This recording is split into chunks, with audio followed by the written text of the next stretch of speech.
And we're doing it live.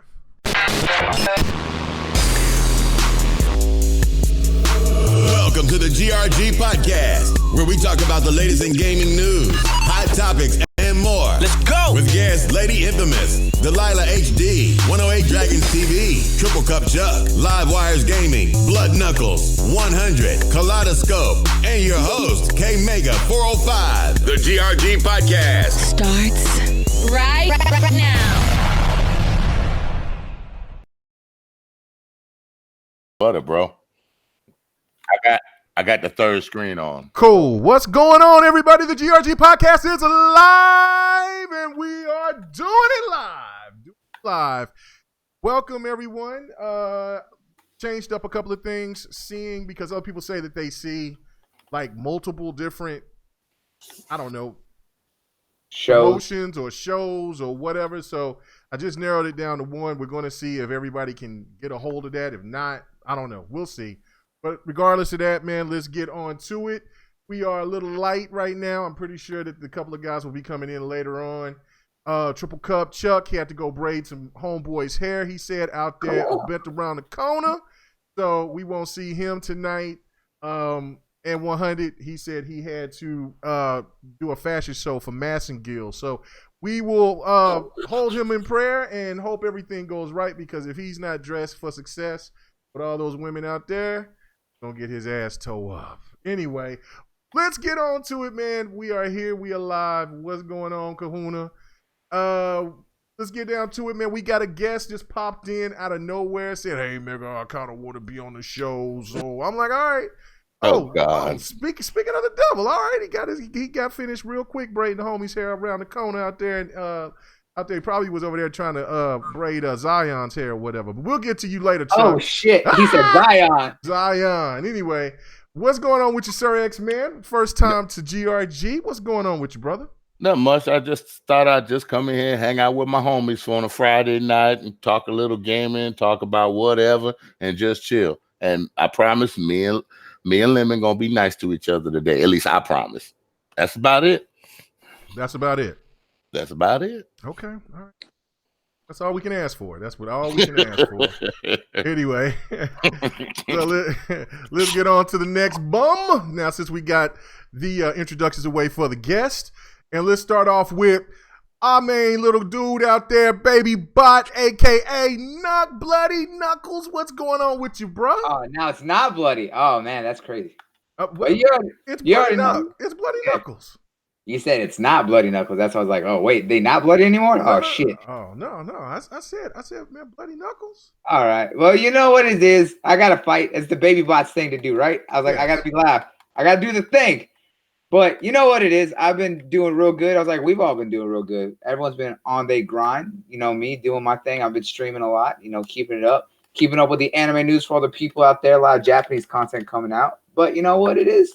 I'm just happy to be back with my crew over here. I'm always good to be with family. Nice. No doubt about it. Man, moving on down, man. 108 Dragons TV. What's going on? What's going on with you live from the Zeus? You know what's going on? That goddamn Xbox turret keyboard. Woo! Ooh, how is that? Best keyboard ever purchased in my life. Best $232 I ever spent in my life. I love it. I don't use it for gaming though. But you got pinky fingers for thumbs.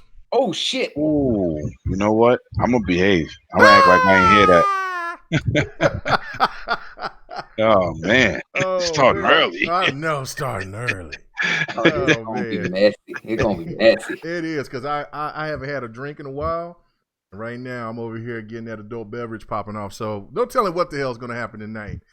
All I know is that we're gonna try to keep it on time. We'll try. Anyway. We say that every week and it never stay on time. Oh God, I'm searching. We like internet liars. I know, right? Oh yeah, exactly. Yeah, it's horrible. Anyway. And then when we do try to be good and say let's get on topic, we always go off topic. And see, shout out to the guest, man, aka the senior Sir X, man. That's Yeah. what I'm talking about. Yes, Senior yes. citizen in the building. Anyway, Wheeled them man. right to the mic. I know. I thought we was gonna be nice today, my That friend. is being Come nice. on, I man. gave you a good Social Security intro. Oh shit! He said Social Security. Oh man. All right, we already getting started too early. Man, we haven't had our man in here, man, in a minute. I'm glad that our dude is back. Triple Cup Chuck, man. What's up with you, man? Man, I'm up, back, and let's go, man. I've been cooling, man. Been doing a lot of gaming, getting it in. You know, I had to miss out on a couple of things. I had got tricked about work. They said, "Hey, you want to make an extra dollar?" I'm thinking they talking about an hour. They was literally talking about an extra dollar. Oh wow. Oh shit! Bamboozled. That's crazy. Exactly. That's crazy. That is really funny. You got played. I did. Anyway. That's what's up. Anyway, man, but yeah, man, you've been gone for a while, man. Just we've been missing you, man. We've been hitting up, but you here tonight. We're gonna have some good topics to talk about, and then of course, Livewire. I'm pretty sure we're gonna come in a little bit later, and then he's gonna come in doing his lawyer things, and so he's working on that paperwork. So we'll go ahead and have the full crew here later on tonight. So anyway, let's get on to it, man. We got a lot to discuss. And first off, let's bring this up because this is on a sad note and it's a serious note. So we might as well just start it off and talk about it right now. And that is about the YouTuber that came about that I never watched this stuff. I've seen pictures of him, things of that nature, but I've never ever really watched his content. But I was seeing people out there trolling him a couple of months ago. Talking about how to do reacts, how he does this, how he do that. He was a big Nintendo fan, things like that. But a couple of weeks ago or so, he went on a tangent, from my understanding, and then he wasn't heard from for a while, and then they come to find out that he was passed away in his apartment, and come to find out that he took his life. And it just comes to the point of where we're just mental health, mental illness, all these things, man. It's so important, man, because if you can see things that's going out there, it just reaches out. These people, even on YouTube, we see a lot of these YouTubers that get themselves in trouble. We see them that lash out. They do certain things, and if people out there that's listeners or other people out there that kind of can tell these type of things or conditions, hey, reach out if you can. But I just want to get some pointers from you guys about it, because it seems like a lot of people trolled this young man, and from my understanding is that that could have contributed to the reason of why he passed away, why he killed himself. And then afterwards, when we heard there was a couple of people that was still but they were being rude about him taking his own life, saying that was weak, that was that. But of course, it's kind of, we don't know what he was going through, and we don't know how people with mental illness actually really think or feel. So I think it's kind of wrong to just jump on him. So I'm gonna jump on first to you, 108, because I know that you posted something saying that you met this gentleman out there at some kind of gaming event or something like that. I mean, what is your thoughts about this whole situation? Well, first of all, my prayers go out to the family, man. I met the dude in Nintendo store, New York City, the Switch night. We talked about for like 3 hours, man, on a line and getting inside, and he just had a lot of energy, man. It doesn't even matter about YouTube. It's just ridiculous that people, even after the fact, were still trolling the dude, and he's dead. You know what I'm saying? It's just the disrespect. The dude was a great dude, man. I don't care what platform you support. It's an individual's life being gone, man. You know what I'm saying? And I don't know. I didn't get no perception of mental health problems with him, but between 2017 and now, a lot of things could change. But like I put on Twitter, man, this shows you that we need to stop being toxic, because when something tragic like that happens, no matter what's the reason, everybody's feeling it. Everybody, like dude had a huge following. He was very popular, and he still was, whatever the issue was with him. Nobody really knows. There's a lot of rumors, but he was a good guy, man. It's depressing to see that young boy take his life like that for whatever reason. Yeah, no, that is true. It is sad. I don't think that we fully know what all happened to him. We just know that there was part of the reasons, from what I read, was that some of the reasons why he got in the position that he did was because of, a lot of people bashing him. He's just having a lot of other issues on top of that mentally, and it just happened the way it happened. What do you think about this, Sir X Man? I don't know if you paid attention to the young man's channel. How you pronounce his name? How you say his name? Etika. Yeah. I don't know if you've watched his channel or anything of that, but did you hear about this situation? And what do you think about the whole mental illness situation with gaming? No, honestly, I didn't hear about it till now, till you introduced it, and in the Twitter feed. And from what I heard, I think it's sad, and people just harassing people for no reason. No one knows the mental state. No one knows what someone's life is outside of this, what we do. So, any type of harassment can trigger anything to anybody, and people need to be better towards other people, man. I feel sorry for his family. I feel sorry for his loss. And it sounded like he had a lot of talent and a good future for him, man. It's just sad to me. That's all, This environment needs to calm down and get right, man. I know my block button's gonna go on 1,000 now. I'm gonna block even more people because you two dudes out there that's toxic, y'all not even worth the energy. That's ridiculous what they're saying on Twitter and stuff, man. It's crazy. Yeah, no, it's real ill. It's real ill. No doubt about it. What's up with you, Yobi? I don't know. I was trying to look and see some other stuff out. Like I said, I made some changes. Tried to come just with one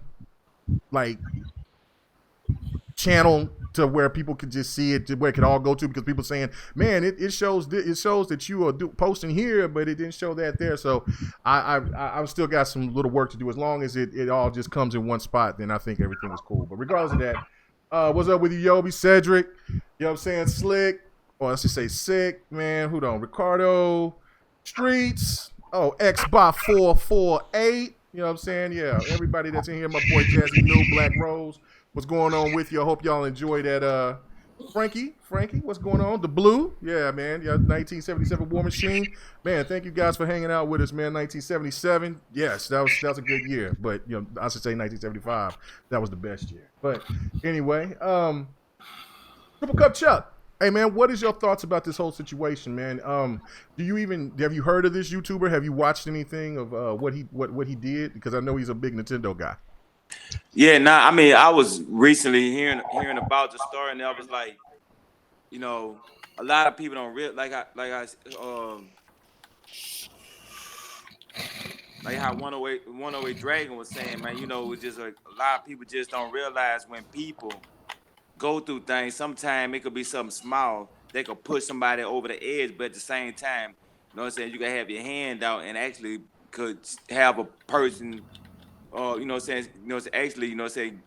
breathe more life into a person, where make it feel like he want to still be him, where you might not even realize it just by you being a good person, a good Samaritan, doing the right thing, being righteous and stuff like that. When you doing all this, trolling to people, it don't bring no good. It don't even bring good to a person that's trolling. Like, the whole fact that somebody would do that, then once a person has deceased, at least let the dead, let it be. Don't be, control, trying to do that stuff like that. I mean, I'm the type of person, I don't like when a person try to laugh and tease on certain situations like that, because, that's too much. For even if, that's past gaming, that's your humanity. Hey man, you breathing hard in the mic. Are you all right, 108? Nah, that's my fan. I'm sorry. Okay. I was like, damn. I said, I'm breathing like that. Please call me an ambulance. Let me kick my doing. Hey, don't let me go out like that. Hey man, did you go to that same spot that we went to in LA? Oh shit! Oh my goodness. Anyway. But on a real note, I want to say this to the people that subscribe to us, man. If you see somebody that you support antagonize or still make fun of this guy on his passing, y'all should stop supporting him, because without the subscribers, what we do as content creators means absolutely nothing. So if you see somebody you subscribe to getting into that nonsense and disrespecting this guy, they have no class. You shouldn't support them. Yeah, and no, it was one of those things that I you know what I'm saying, I'm not going to say any names, but there was somebody that posted something, basically was like, this dude was weak, he was he didn't have the fortitude to be a man. You know what I'm saying? I'm still alive. I went through all types of things, blah, blah, blah, blah, blah. And, you know, I mean, I'm looking at it like, and I'm glad that the people came after him and told him, like, look, bro, you don't know what that person went through. You don't know what mental illness is like with certain people. I mean, so to just talk about what happened with you in your life and how it's hold on. I think Lemon's about to do the jig. Oh, yeah. Lemon did a little dance. He pulled out the bullet. And I was like, yeah, you thought I was going to show that. But anyway. So get ready. He gonna do the jig on you. Anyway, so the thing of it is that, like, look, man, myself personally, I feel that I would try to go. There you go. Oh, there you go. But the one thing about it, I don't think that you know, as for me, I feel that that's not an option for me. But for so many out there, they feel that is the only option that they have. I have a personal story of a friend named was Scott, and really good dude, man. You know, this was back in like 1999, 2000, and he you know, he was a good dude, you know, God-fearing cat, just, you know, liked to game and stuff. And we was gaming one night, and he was talking about this girl that he was dating. He was talking about how much he liked her and things like that. And so time went on. He brought her over. They became boyfriend, girlfriend, stuff like that. And he was really happy. They seemed happy. They were talking about marriage, all of this and all that. Well, then all of a sudden I got a call from my homeboy and said that he passed. And I'm like, what are you talking about? What? He was just saying, I just talked to him like the other day. You know what I'm saying? I mean, he just came by. We was playing Tekken. And then come to find out that he killed himself. He got into an argument with his old lady. And his old lady just said that she just needed to leave. And instead of him calling the homeboy or anything like that, he just felt like there was nobody to talk to. The only thing that he had left was a note to explain, like, he just wished that he could talk to somebody, but the only voice that he could hear was the voice that told him that he should just end it all because he didn't think that girl was going to get back with him. And he put a shotgun to his head, and then that's it. Closed casket.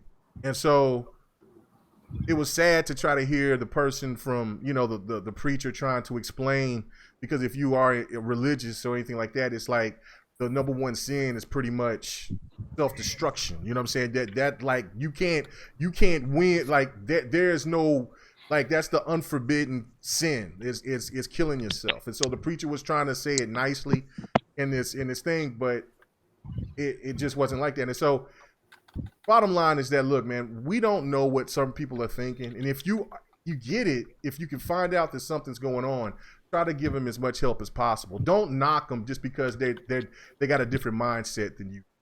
That's my whole point about that. But let me go on and ask Livewire, what is your thoughts about this, man?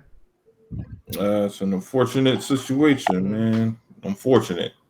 I think people get mental health construed sometimes. They think, you know, I mean, especially the people that say he was weak, because not everybody's self-destructive when they're dealing with stresses or mental health.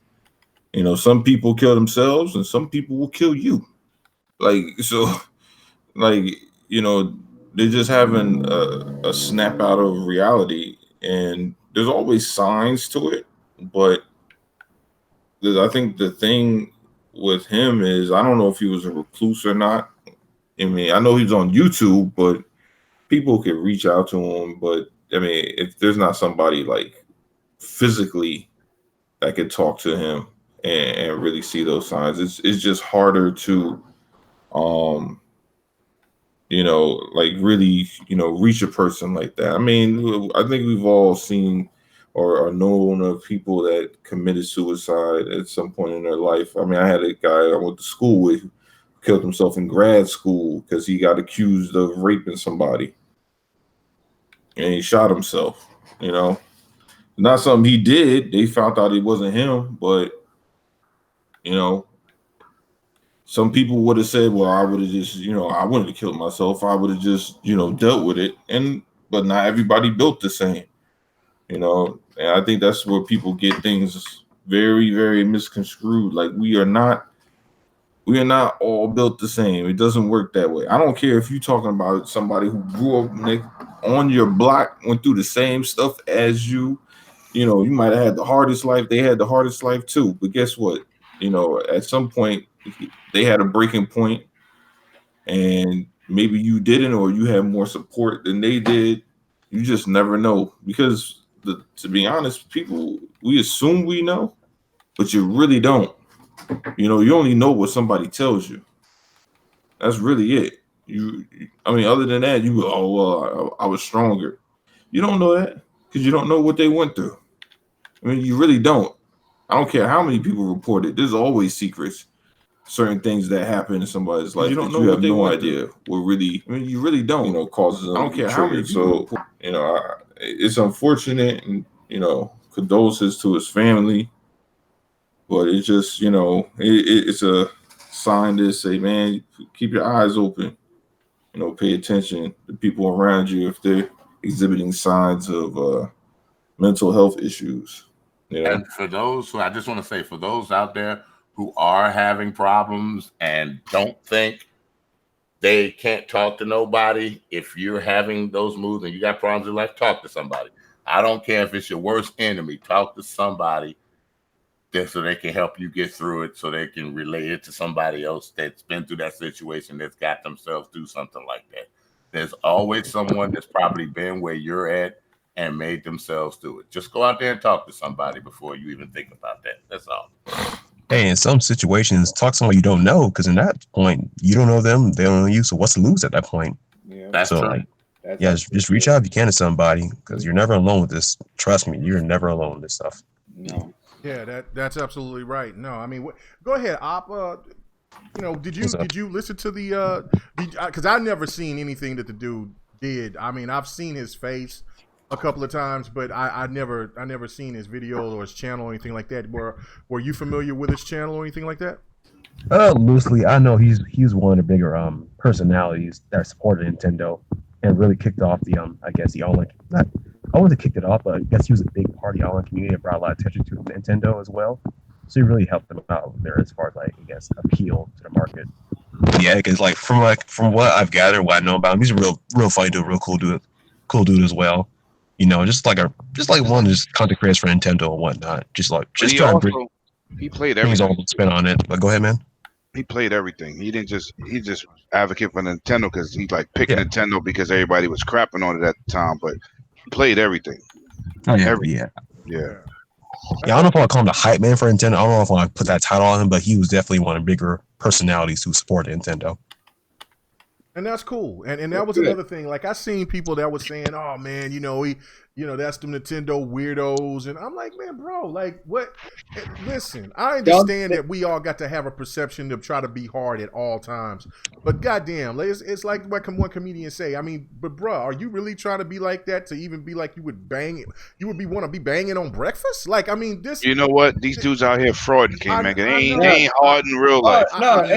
They absolutely fraud. But here's the thing, like fucking what Live and Chuck said. When it comes to that kind of shit, if you seriously making fun of someone like that and you continue to hold that aspect, that's a loss of your humanity, because of the fact that is another person, whether you know them or not, and the fact that you saying that they're weak to do something like that, that's fucked up, because that shows that if someone you knew did that and you don't hold that same energy, then you're fucked up all sorts of ways. I think there should be a law against that. That's considered bullying to me. There should be a law against that. You know, they can find out who did what to them to send them down that road. If it was, YouTube related, chat related, Twitter related, they should be held accountable for that.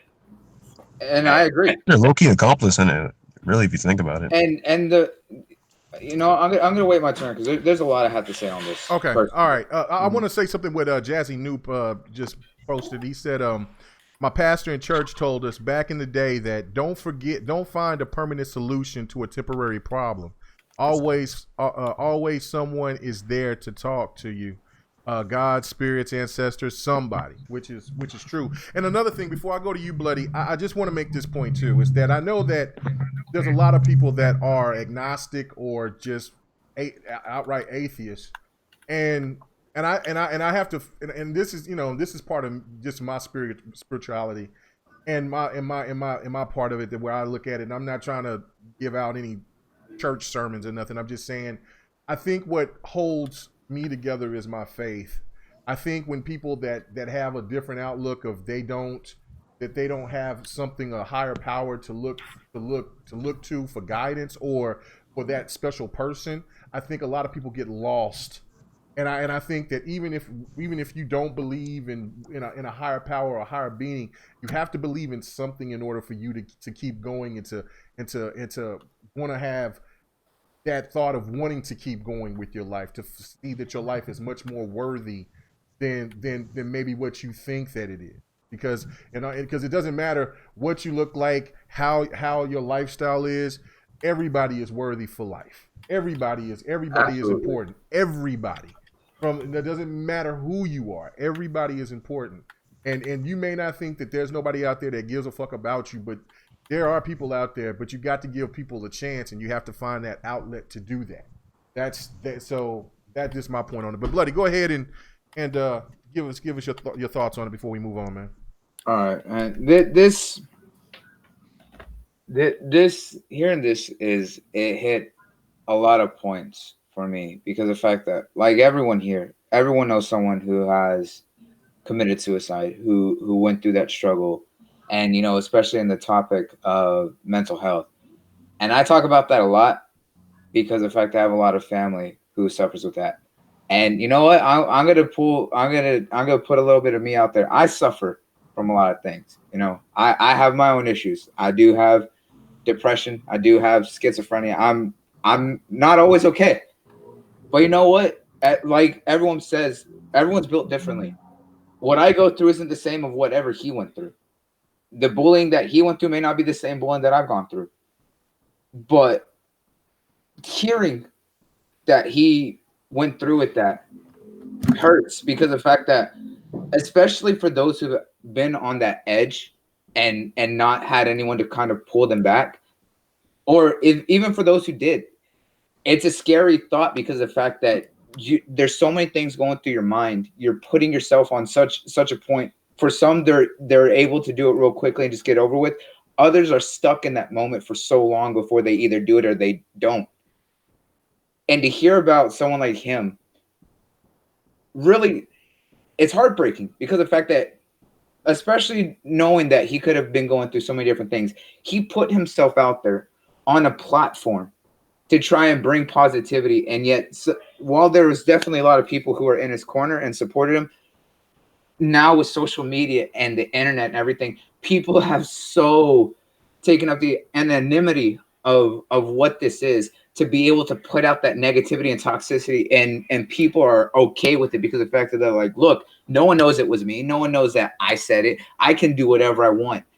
And yet when it comes to that extreme and you hear about that, you wonder if these people really take any sort of blame or guilt, or they're just saying, oh, he was nothing but just a little bitch and he couldn't handle it. It was all jokes and shit like that. It's not jokes, especially if it gets to the point of where it's deeply personal. That goes beyond this. The dude likes to talk about games because it was his passion, just like every one of us here talk about games because that's our passion. We all have different hobbies that we like to talk about because that's what we love. And yet, for it to go beyond that, to go to the point of personal, for people who start throwing out private information or say, hey, you know what, this isn't for you, you should just kill yourself and just be end with it because you're never going to go anywhere. That's the kind of shit that goes so far out of hand that puts it past of what this is about. To know what he went through. And I saw some of his videos. The dude had a lot of energy. Etika was really a very passionate dude, like some of us all get about when we talk about.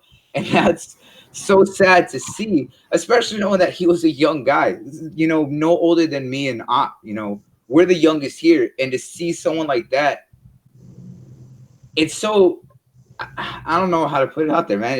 It's heartbreaking to see that kind of potential and energy just lost because of the fact of everything that he went through, man. I don't know. I'm getting too much over here. No, man, it's all good. It's all good. Hey, man, look, you know what I'm saying? If this happened to anybody that I was really close to or anything like that, I mean, this, you know what I'm saying? This would be this GRG would have been all about that individual. You know what I'm saying? For the whole show. Yeah. That's just how I am. Like, I don't.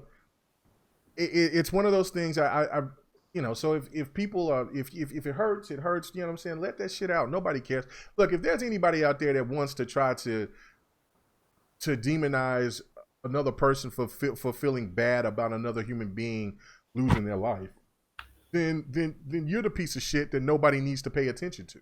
Exactly. You know what I'm saying? So no, I mean, it's sad. Excuse me, it's sad. I don't know the gentleman, but you know what I'm saying. But I hope that, you know what I'm saying, that God, you know what I'm saying, takes care of him. You know what I'm saying, and or whatever. You know what I'm saying. But I feel bad, and I feel bad for the kid's family. Man. Yeah, absolutely for the family. Like my heart goes out to that family because of the fact of everything that they're now having to go through with this, because of the fact that, you know, he was gone for so long. And you brought up a good point. It doesn't matter what you believe in, or if you don't believe in anything, just know that you're never alone, that there is someone out there always willing to listen. And, you know, faith is a saving grace for a lot of people, but not everyone has that. I know for me, for a long time, I wasn't faithful. I was very much just kind of whatever happened until I found myself when I started learning for me. But like you said, you're not pushing faith on anyone. It doesn't matter whether you believe in something or not. Just know that you never truly are alone. There are people who are willing to listen. When you find something that you're passionate about, put everything into that. You know, they say that idle hands is a dangerous thing. And that's because of the fact that when you're not doing something, it can drive you crazy. And he was doing a lot, and you could still see how that could still be such a dangerous aspect. But just note that whenever you have something that you love, put everything you have into that. Don't put all of your energy that you can to constantly doing that, because the more you do it, the more love you have for it, the more that it gives you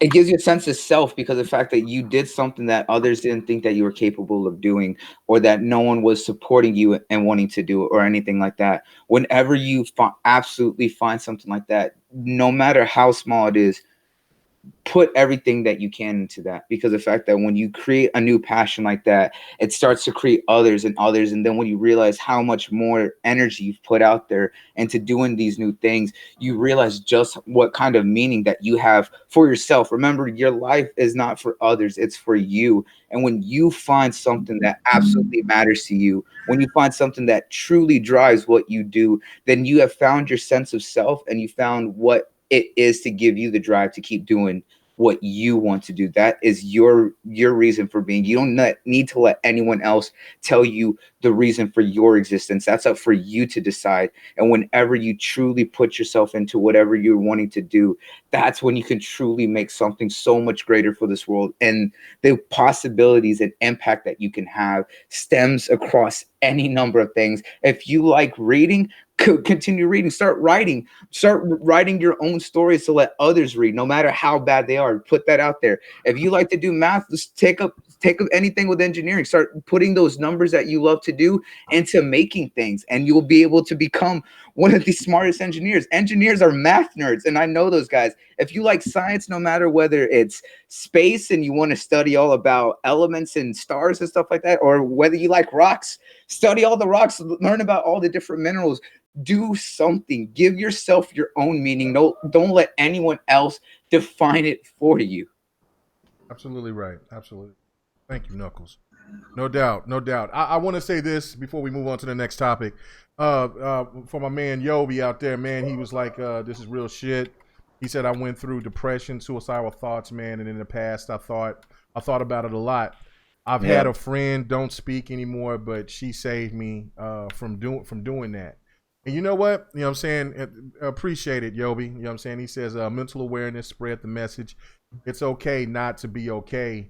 We are all here for you. All peace, love, life. And that was what I was going to say, man. And look, you may think that a lot of people don't pay attention to your messages that you put on Twitter. And I know that you said you held back a little bit, but don't. Because you just never know who would just stumble upon that and would need that just for that day, just to make it just another day. You know what I'm saying? Because I mean, look, if it wasn't for that lady, for that girl that helped you out, you know what I'm saying, we wouldn't have got to hear those messages, or we wouldn't have got the chance to meet because you're a cool dude. And Right. that's just one of the most, that's the things that what gaming and what this community is supposed to be about is helping another person's is helping another person and being there for that other person, because you just never know who who clicks. You know, not everybody does, but you just never know when you in some type of position like we are in this community, how much appreciation that you have for that fellow woman or man out there that you game with. So I think that, yeah, we got to be right. We got to be better with this shit, man. We got to be better with it. But anyway, and real quick, I want to reach out to what Ricardo just posted in the chat. You're right. It is absolutely hard when you feel the world is on your shoulders, depending, because everyone who suffers any difference goes through different things. Like I said, as a schizo, when I wake up every morning, I don't always have the energy to want to just get out of bed. And that's always hard to do. Everyone has that. And it's always the hardest thing to overcome. But when you do those little things, everyone wants to focus on big victories, right? When they're able to truly overcome something, don't. The little things is what truly gives you your power back when you fighting on that so constantly. Don't ever look at everything that you have to do to be a big victory. The little things that you do. If you feel like you shouldn't get out of bed and yet you do, that's something to be proud of, because of the fact that everything told you just to stay in there, not do anything. Every little thing that you do that tells you not to do it and you do it anyway, that's a victory, because of the fact that you're not succumbing to the voices that are trying to steer you wrong. Always remember that. Right. Okay. And so, all right, I got one more thing. I'm just gonna say this, and we are gonna move on. But let me just make this point to you, Ricardo, and to everybody else out there that's listening. My boy Lemon and 100 and Infamous and you know, others, they ask me all the time, Mega, how do you deal with it? I mean, when the last time Mama Cedar, she brought it up at E3.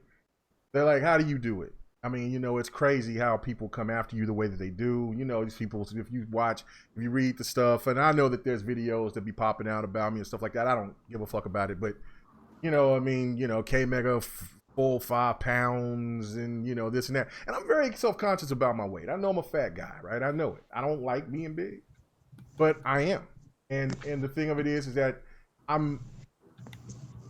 how I deal with it is that I take it as motivation for the fact that there's so many people out there that use that negative energy because they got their mind thinking about what I do or what GRG does.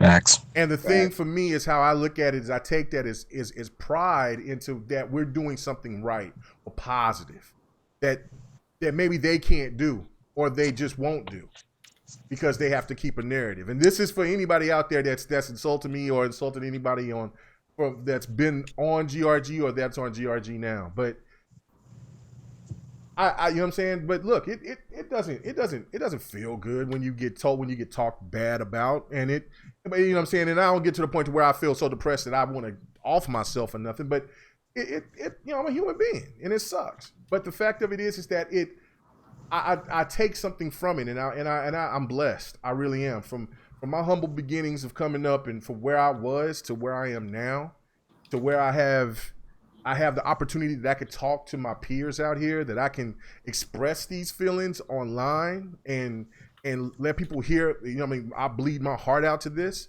And for when people call me a liar and say I'm not a gamer and that I'm not this and I've lied about my PSN account back in 2010 and all that crazy shit, right? It sucks, but you know what? Fuck it. You know what I'm saying? I can't please everybody, and I won't try to. I'm just going to continue to be me. I'm going to continue to support my brothers and sisters that support me, and I just keep it moving. That's all I can do. And so for anybody out there that's going through that type of bullshit, always take the empower of that person is taking their time out of their day to come after you, then you've won. You have the power and the energy because they spent their day worrying about what you're doing. Never forget that. So for everybody out there that think that they really are killing me just because you might hurt my feelings every once in a while, no, you're not, because I'm still keep coming.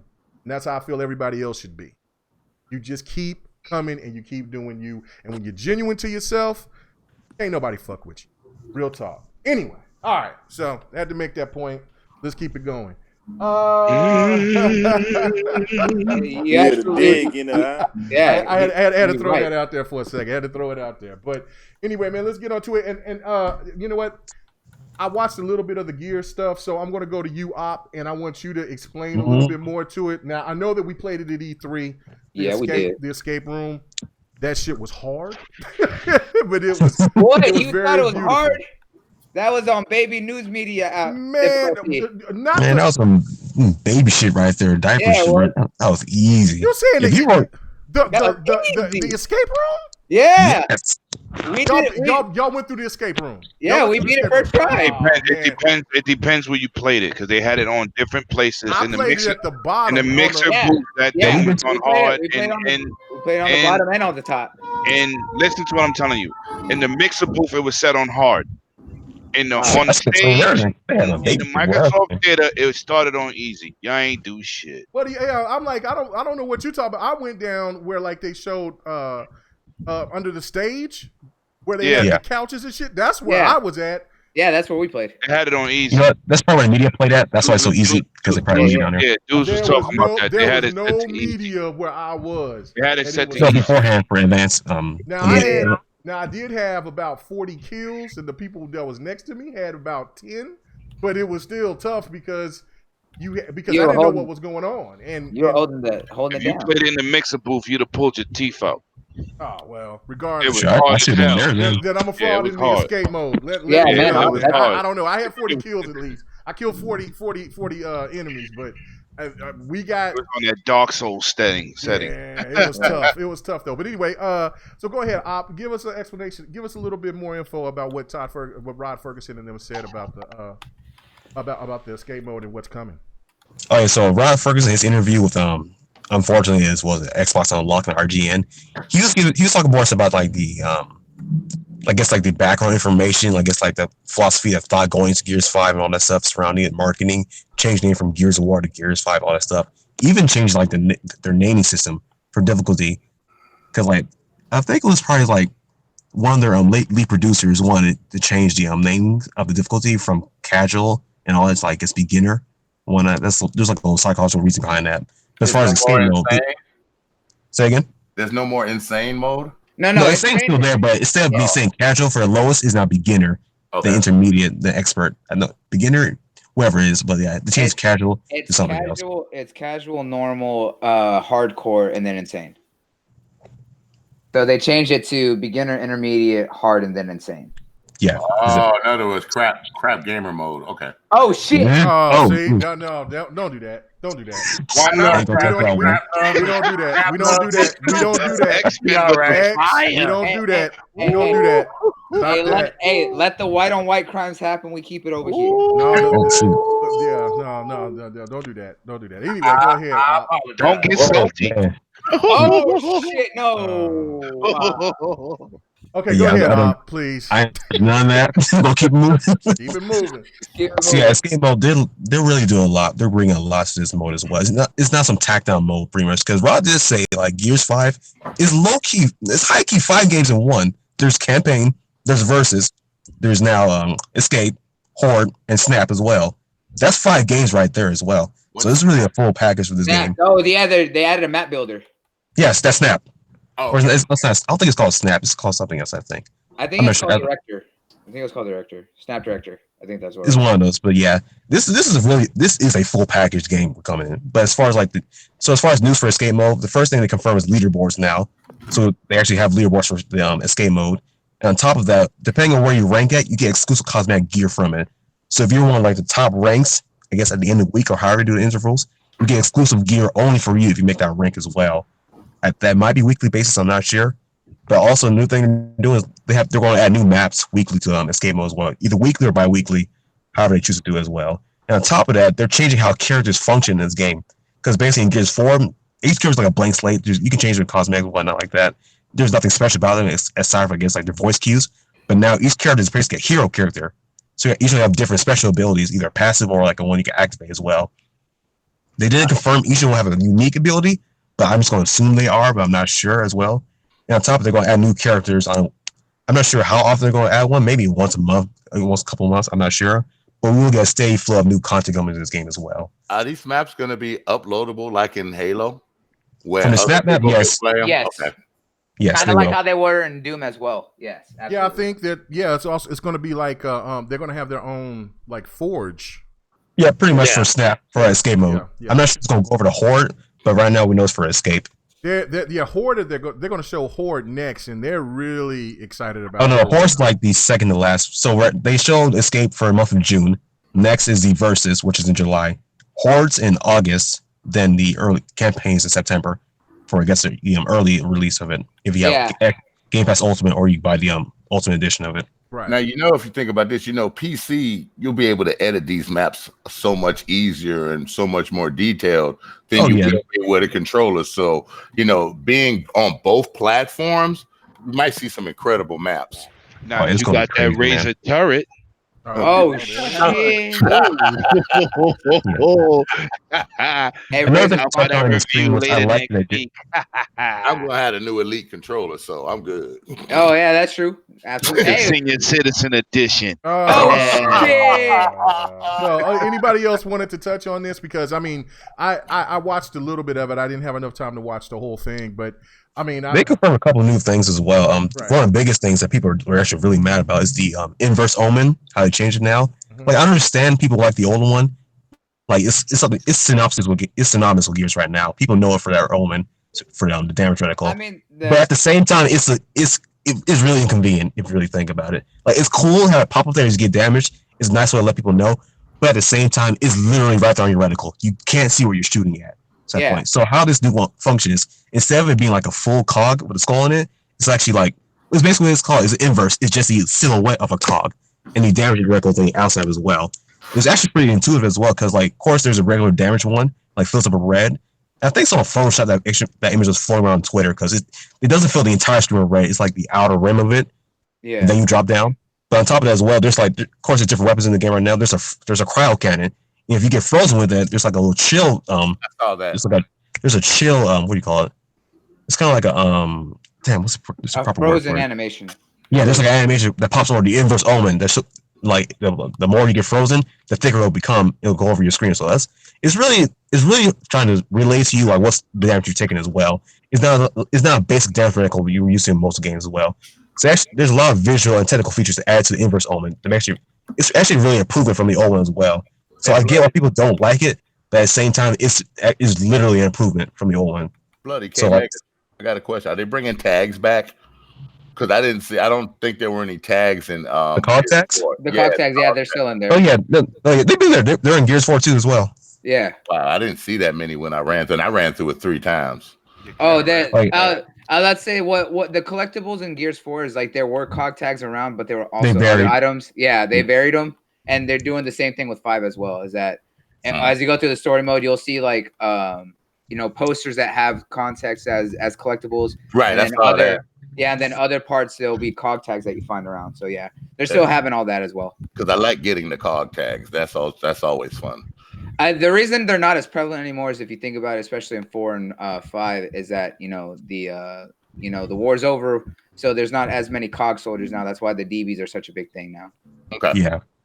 So last 2 things, and I'll let someone else take it on. There's 2 other major things they're adding to it as well. The first one is like the melee combat. They're actually improving on it more as well. Bloody, of course, you saw it back at E3. Yeah, it's a 3-hit combo now, especially with the I forgot something mace. That's one new melee weapon in the game. The breaker mace, I think it was called. Yeah, breaker mace. That thing looked awesome. Oh, we got to dope, use bro. it. Hey, y'all keep watching. Y'all go see that gameplay that we got from it. Yeah. How devastating is it? Oh, it is. It wrecks him, bro. It's brutal. I love it. Wow, I can't wait to play it.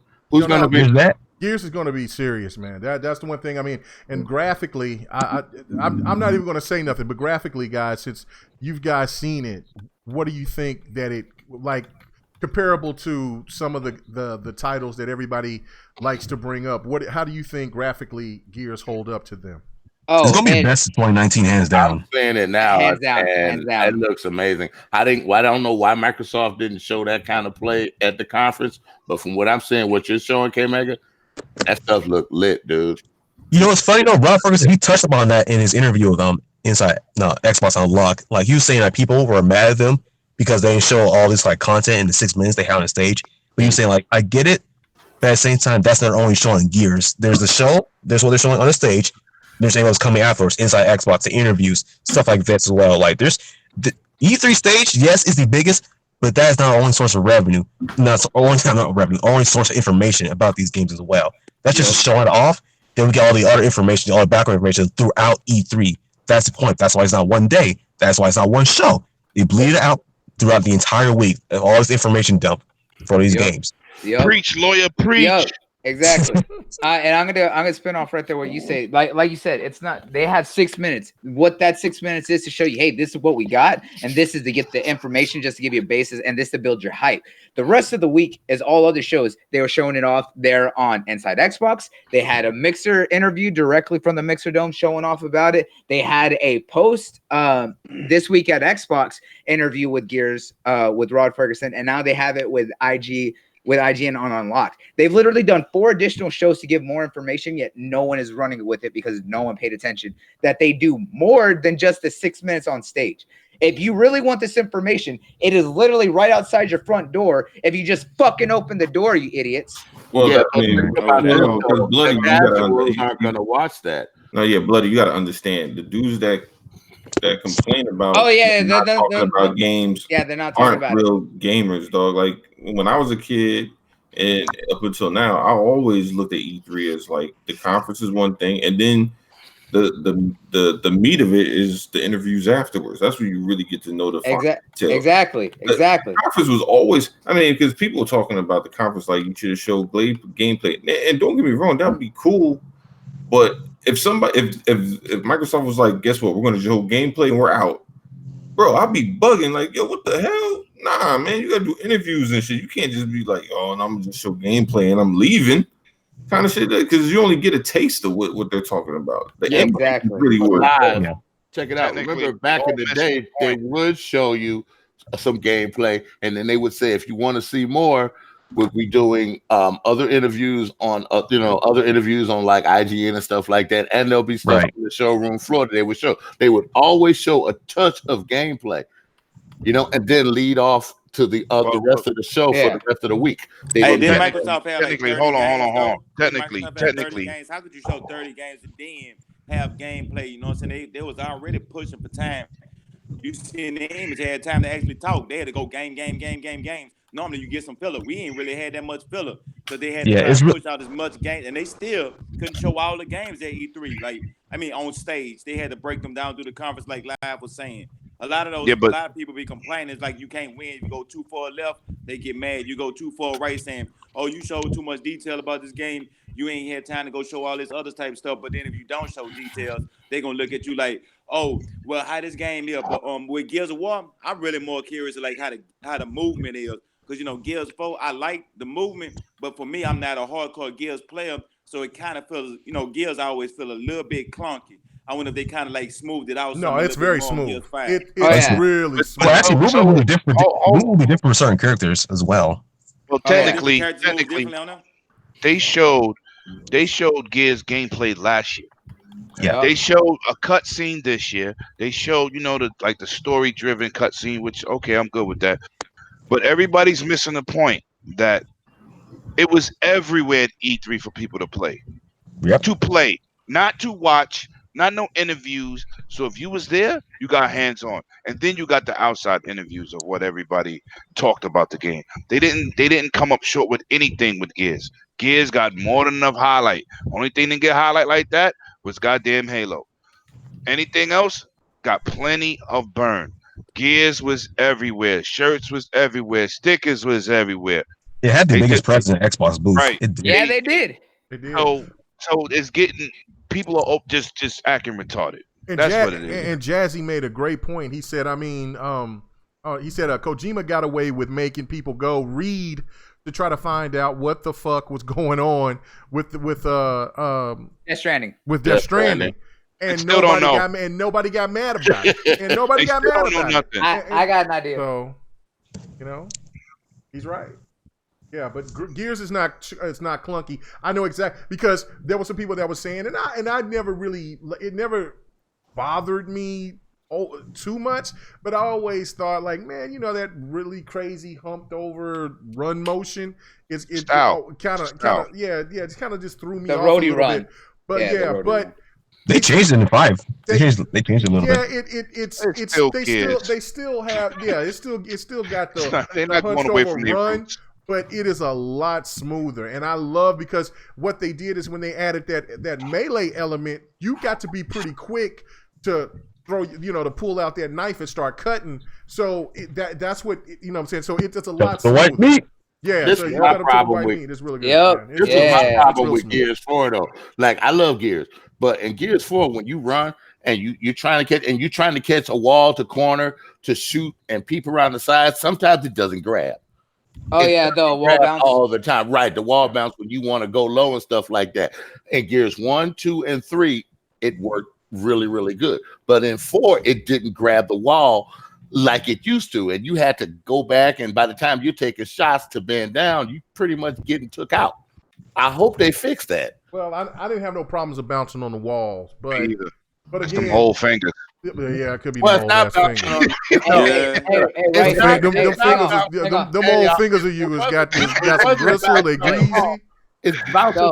It's docking for cover. Yo, It's guys, want to duck for cover. Yeah, because I want to give context of what Op was talking about here a minute ago. So if anyone saw like the traditional symbol whenever you get the Crimson Omen, whenever you're getting damage right there, how it's in the center, I was like, now it's actually gonna be a wider area. That's all just gonna be inverse. So it's the rest of the screen that's gonna be like a see-through red, but making it harder to see around.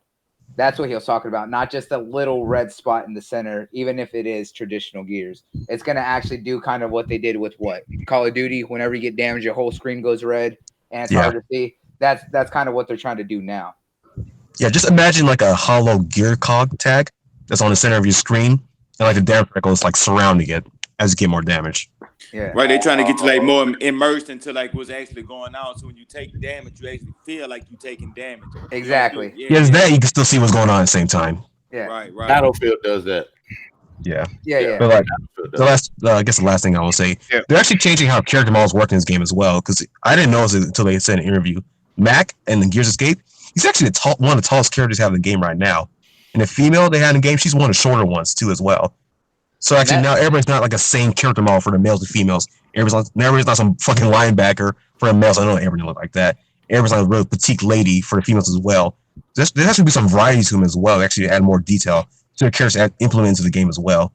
It's actually a big change they're adding to it. Now, how as far as hitboxes working versus, I'm not sure. They'll probably have to even it out because if you play as a smaller character and your hitbox is smaller, everybody's gonna go with that because who wants to get shot in versus? You're trying to win. So I'm pretty sure in versus are going to even that out, but we don't know for sure right now. Well, they did have the multiplayer upstairs, so you got a chance to play the multiplayer. I did not get a chance to play the multiplayer upstairs. Actually, upstairs that may have been during elsewhere because when we were there the Wednesday and Thursday, it was also doing escape mode as well. Yeah, no, they had the multiplayer. Well, I guess it was maybe FanFest, but they had it up there. I recorded it. And it was, you know what I'm saying? It looked really good. They were challenging each other. They had it on both sides. It looked pretty cool. But I don't know, man. Like, I didn't get a chance to play it, so I couldn't tell you the logistics personally, with hands-on. But, it looked solid. But I know that escape mode was hard for me. You know what I'm saying? I guess I just... Well, I am not really the biggest Gears player, but I did play my most multiplayer on 4 because I really wasn't a fan of the multiplayer. I was, I'm more of a Halo guy, but I definitely enjoyed it. I love my Gears. Say K Mega, how the AI responded? Like, you know what I'm saying? Do they seem like zombie dumb or do they have more? That was what was so cool about it, because in the escape room, the enemies were cool, and then we got to this into the middle of this big ass room. Hang on, Mega. Before we go on, we got to pay the bills. $2 for the super chat from Sir X-Men himself, saying, "Hit that like button, baby." Yeah, hit that invisible like button. That's right. Hit the invisible like button. I don't know if it's still invisible, but it is invisible. It's there. Invisible. Okay. It's there. All right, but yeah. Anyway, the AI was really smart, and then when we got to this one, it was kind of like a mini boss, or maybe he was a boss. But the war. What'd you say? The warden with the two maces, the breaker mace. Yeah, and he Yeah. had That like dude fucked shit up, man. Yeah, He was about that shit. oh yeah, he was about it. He was huge too, and he had these guns. And so like I'm over here trying to revive these other guys, and then he also had minions around him. So and then what was so crazy is that you ran out of ammo, and so that's what I didn't understand until I watched a couple of I watched some more stuff on it that you can pick to be somebody that could produce ammo. You got somebody that could be a healer. You can have somebody that could do any different thing, and I was the guy that had the gun, so I just went through and just was killing. But nobody didn't lay out no ammo, so I had to just pick up weapons, and some of the weapons that I picked up only maybe had so much limited ammo. That's why it was so hard for me. But I went ahead and went against dude. It was too late, man. I couldn't do anything to him. So you know what I'm saying? I just didn't have enough ammo, and I was trying to revive somebody. It just didn't happen. But yeah, no, it's very challenging because he was smart. Because not only that they hid and took cover, they waited to flank me and waited for the big guy because he could take more damage, and then they came after. Then, like I said, they flanked me because they knew that I was trying to save one of the people to get him up so he could go save somebody else, and they just ambushed me. It was bad. So yeah, AI was really smart. He blocked shots too. You blocked the shots too. Using cloud intelligence in this game. I don't know. They might be. I have no idea, but they weren't dumb. You know what I'm saying? They weren't dumb at all. So. Oh yeah, like the AI was hella smart in a lot of things because when me and Op were playing, and you'll see it here later in the gameplay that I caught, I got charged by one dude while the swarm or I think they're called the flock. Yeah, the flock. They're like the krill now.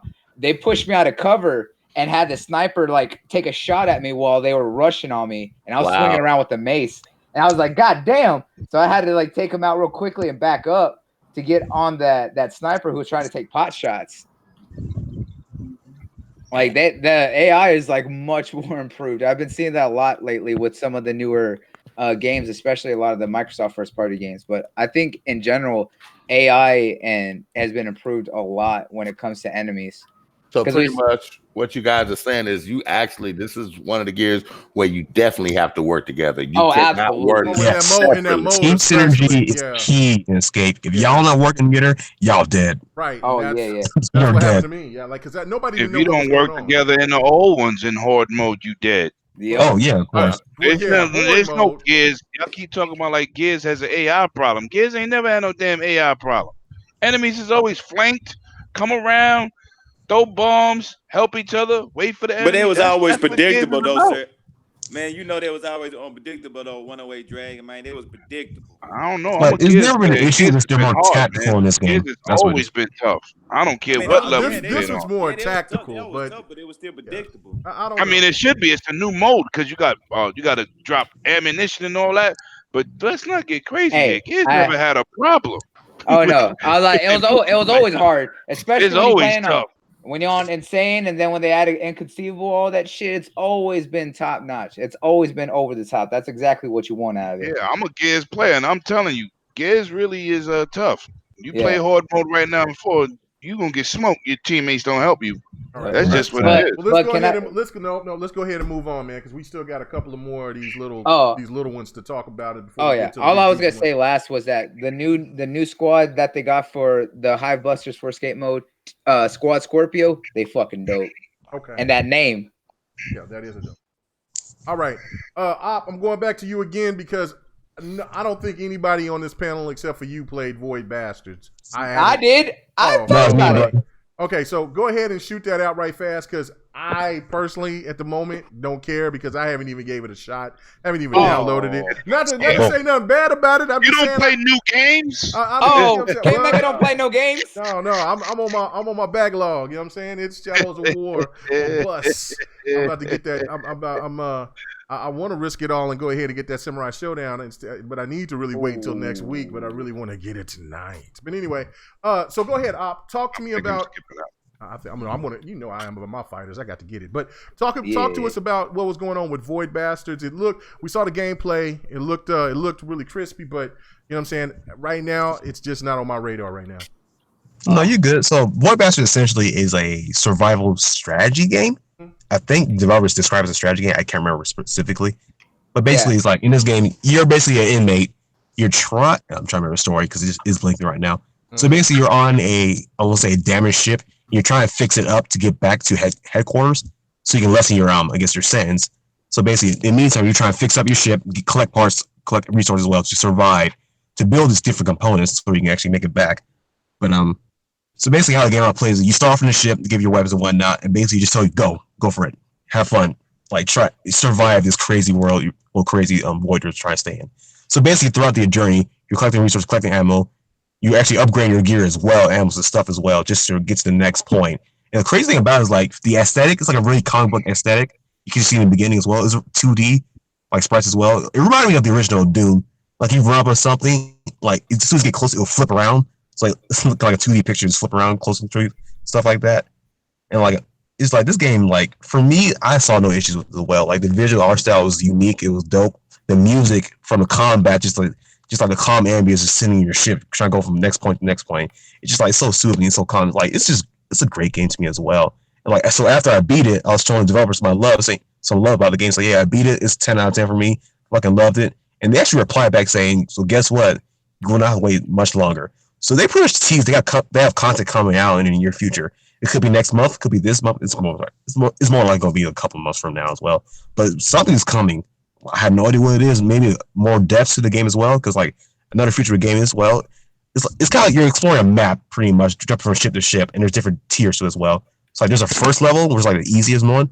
There's like the maximum, I think it's 4 or 5 of them. So we could be getting another depth to add to the game as well. And also with each depth, it gets harder and harder. You get more variety of enemies and different hazards as well.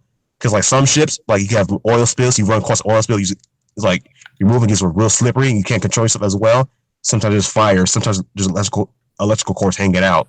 Sometimes there's like radiation spills as well. And so the enemies, like the lower depth you go into, the harder they get as well. Because like one of the tougher enemies, they're called the screws. And gets like they're harder versions to get pretty to get more health to do more damage to you as well. And like the enemy variety, it's pretty decent enemy variety as well. They're more, of course, like I said before, the lower you go, the harder they get as well. So I guess for some people, it got a little bit repetitive. For me, it bothered me as well. So like this game has a lot of content in it. There's a lot of content, there's a lot of things to do as well. The gameplay loop is very satisfying. It's the second best gameplay loop I've ever played, next to like Stadia K2 as well. So I definitely get bored throughout my playthrough of it as well. So like this game, like for me, it's great. I had a lot of fun. It's hard as shit too. Like, I'm playing on normal, and I've died several times. Got close to it as well. Like if you're not careful in this game, the enemies they will fuck you up because they will surround you quickly and they will jump your ass. Yes, they will. So like they will. Like I turned off for like a split second. I got lit up. I lost half my health for like a couple of enemies. Like what the fuck? Like, what happened? Like y'all just got here. Like shit. But like yeah, man. Like this game, there's like, a lot of people are writing up, but like it's just so much. It's so intuitive. There's so much you can do in this game as well. Because like just like this is like the simple things they add to the game. This is crazy. Because like how to mix and match different enemies, different hazards. Like it's really a survival game. Like because most games don't achieve the survival feeling as well. Because if you fuck up, you don't manage your resources as well, you will die, and you have to start over from back. And it's annoying when you start over because you lose most of your ammo, lose some of your resources as well, and you lose time as well. No, you don't lose resources. You just lose all your ammo that you picked up for all your guns. Okay, so okay, it's just ammo and whatnot. Okay, so there's the one thing. Look, there's just one thing I do got to point out. Okay, so our boy Op, he's pretty chill.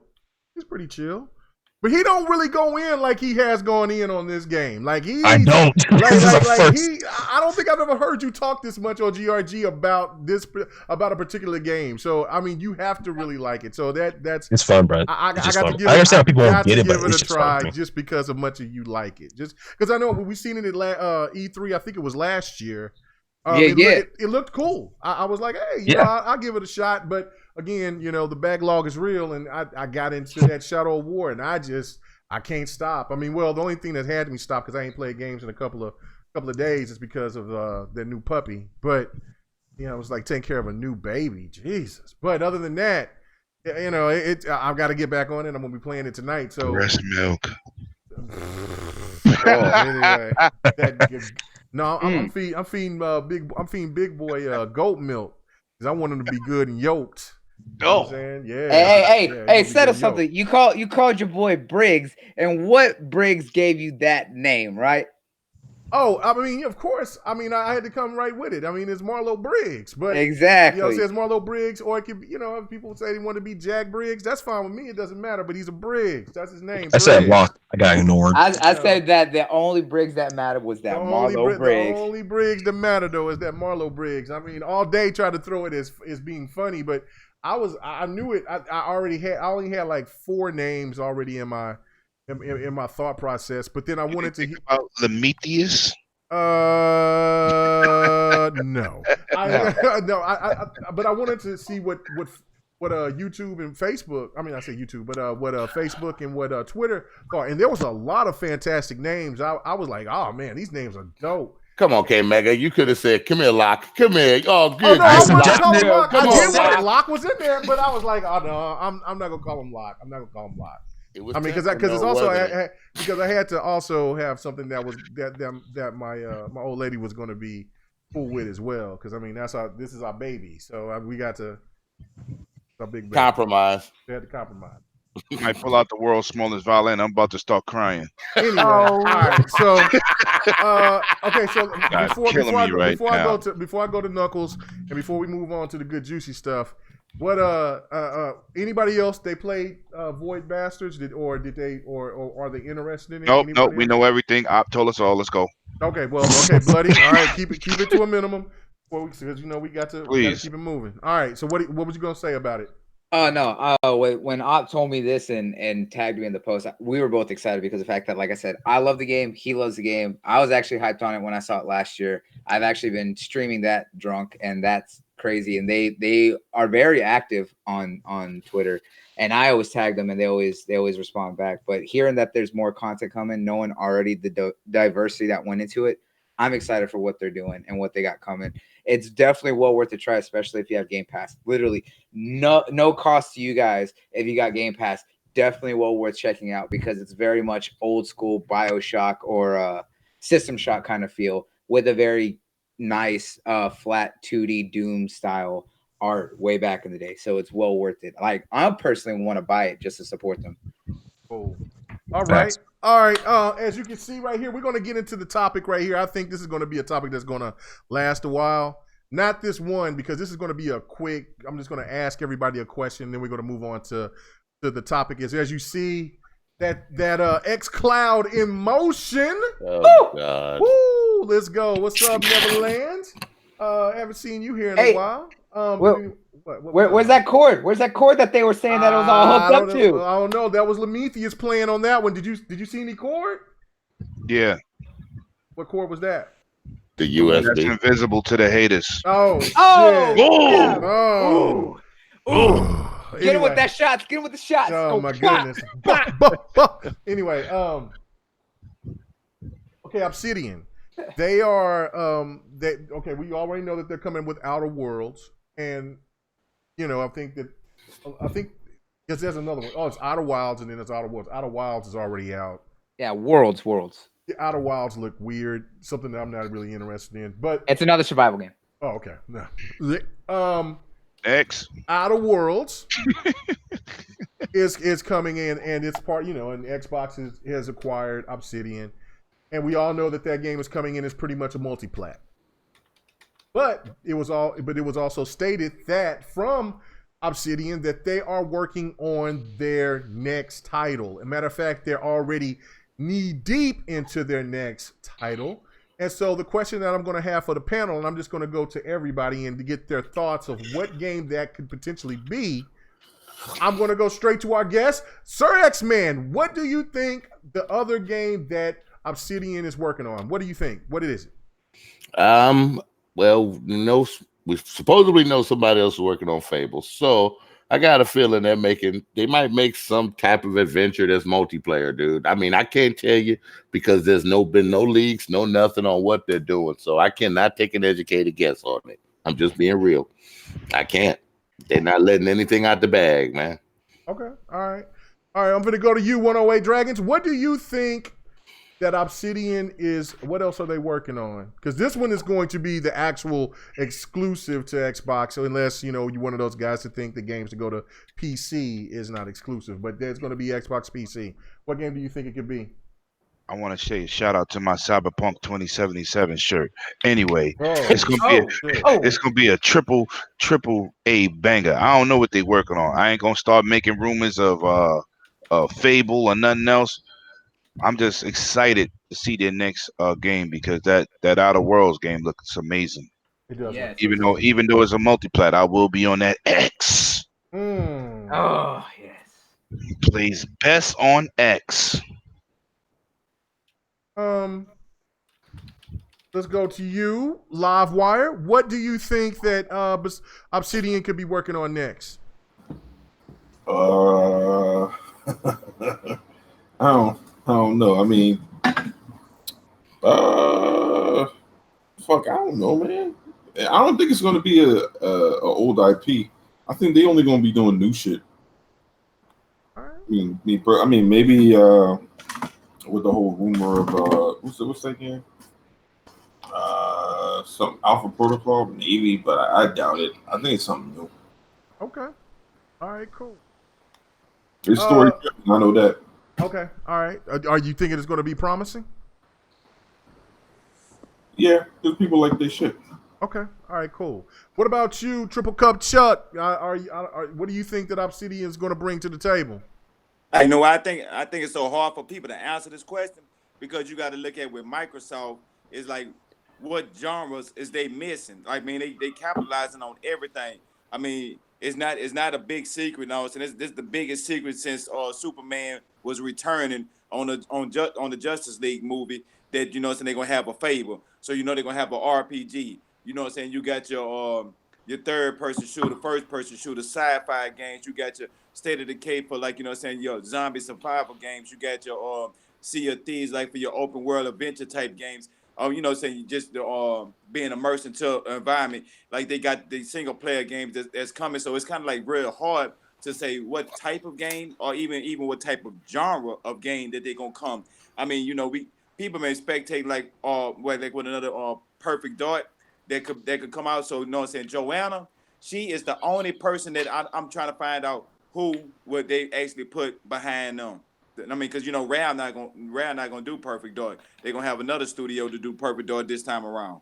So I'm thinking it's gonna be either some type of third person adventure game. But it's kind of hard to say when they covering everything and they covering in not just double A's. I mean triple A's. They even covering double A games with Ori. So it's kind of like, man, Microsoft gonna have everything. So for anybody, I don't think it's gonna be. I think nobody can be able to guess this one here, but we'll find out soon. All right, cool. What about you, Bloody? What game do you think that they might try to bring back, or will it be something different? What do you suggest? Honestly, what I think that they're gonna do is that, knowing Obsidian's background, they're gonna do a RPG. What style of RPG that could be is kind of up in the air. They can do something similar to like what was brought up with Alpha Protocol. They could do their third person shooter RPG kind of in that style of Mass Effect and Alpha Protocol, because the fact that they're already doing a first person shooter RPG with what they got with Outer Worlds, which gives everyone Fallout New Vegas vibes and stuff like that, but in space. So Obsidian kind of stems across. If they really wanted to, they could even do an isometric RPG, but it's going to be an RPG of some sort. That's what I believe, knowing their pedigree, that they can stem any aspect of the RPG genre and what they do. So hey, what about if it's an RTS? If it's an RTS, I'd be surprised, but I think they have the studio that's already doing an RTS, kind of with what they have with Halo Wars. But if they do their own RTS, Exile, they do a lot of that type of stuff. Exile does old school turn-based RPGs, because that's what Wasteland is, especially with the Wasteland 3 about to come out. But specifically with Obsidian, they've done that isometric RPGs similar in the style of like Diablo and things like that, with what they have from. I'm just trying to figure out in that picture, why am I looking like I want to eat Mad Queen? Whoa, calm down there, sir. I'm just saying. I'm not touching that. I don't even know what's going on there. You did look at her like lunch, bro. I did. I did. I don't know what's going on there. Hey, I have what? Can I? Next, that boy. Anyways, Can I? they had that old school RPG with what they do with Pillars of Eternity, which is similar to Diablo. They have their now Outer Worlds is going to be their call and kind of their first person RPG, going back to the feel of Fallout with what we had like in New Vegas and Fallout 3 and stuff like that. I honestly think that they're going to do more of a third person shooter similar to what we had originally with Mass Effect and Alpha Protocol way back in the day. So that way they have that like real RPG, story revolves around whatever you say, kind of exclusive back over there. That's just my thoughts. Wouldn't that work perfect for Perfect Dark? Wouldn't that work perfectly for Perfect Dark? I have something better. No, I don't think that would be good for Perfect Dark. I got something better. There's been rumors about Microsoft. What if they're made up by the YouTube community? A big shout out to Tim Dog and to Colt. They were we all riding deep up in there. I know, but what if they are redoing Microsoft? Because there have been rumors and talks about it from the YouTube community. We're gonna stop advertising like Microsoft said anything about those games. Well, see, but K Mega asks, what do we think they could be working on? So technically, and he referenced the rumor that YouTube has started. Facts. Sometimes rumors turn into truth, though. Hey, but the past 2 years with the rumors have not. I'm just saying. Hell no. I'm still waiting for Fable at E3. Just like I'm still waiting on that Splinter Cell from E3. Facts. And PGR, but I'll never see it. That didn't come from none from Microsoft. That came from these YouTubers. So there is no Fable. Microsoft didn't say anything. They didn't even hint at it. They didn't even show like a Smash Brothers symbol or something of it. They didn't do anything. They didn't do nothing. So when they don't see it at E3, you know what the people say?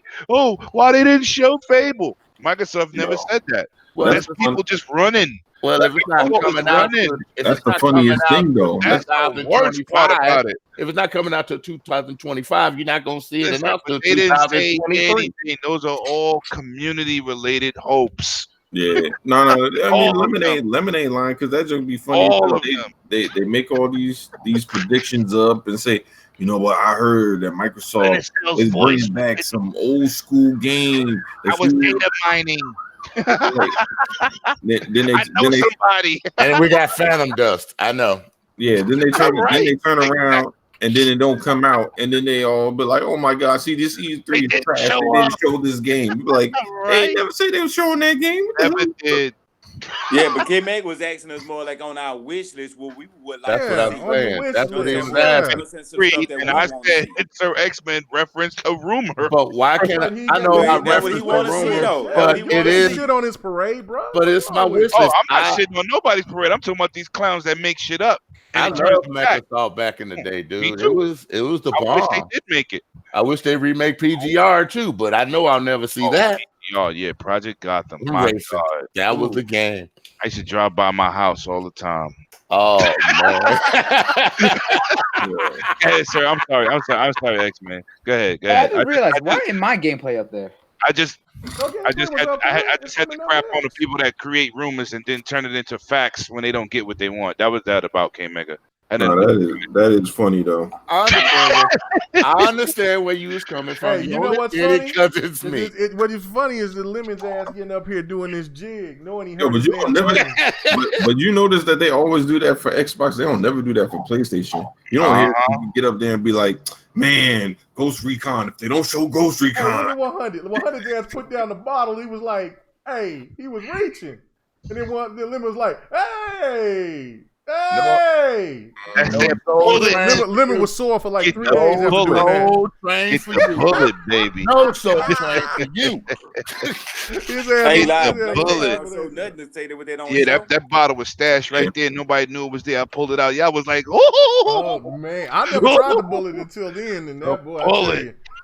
Man, when I got back to the hotel, I passed the fuck. I buy the good shit. Hey, as long as y'all had fun, that's all that counts. I know y'all was enjoying. The new driver. Hey, 100 was the new driver. He took us all over the place. Yeah, hell And yeah. he gave us a hood tour. He was talking about, hey man, this is where the Blood Gang was here. This is where the Crip Gang was here, right across the street. This is where Diddy got hit. Hey man. Hey, I was like, hey man, what are we doing? Anyway. Hey, can't make it. Did he at least take you to Jack in the Box, man?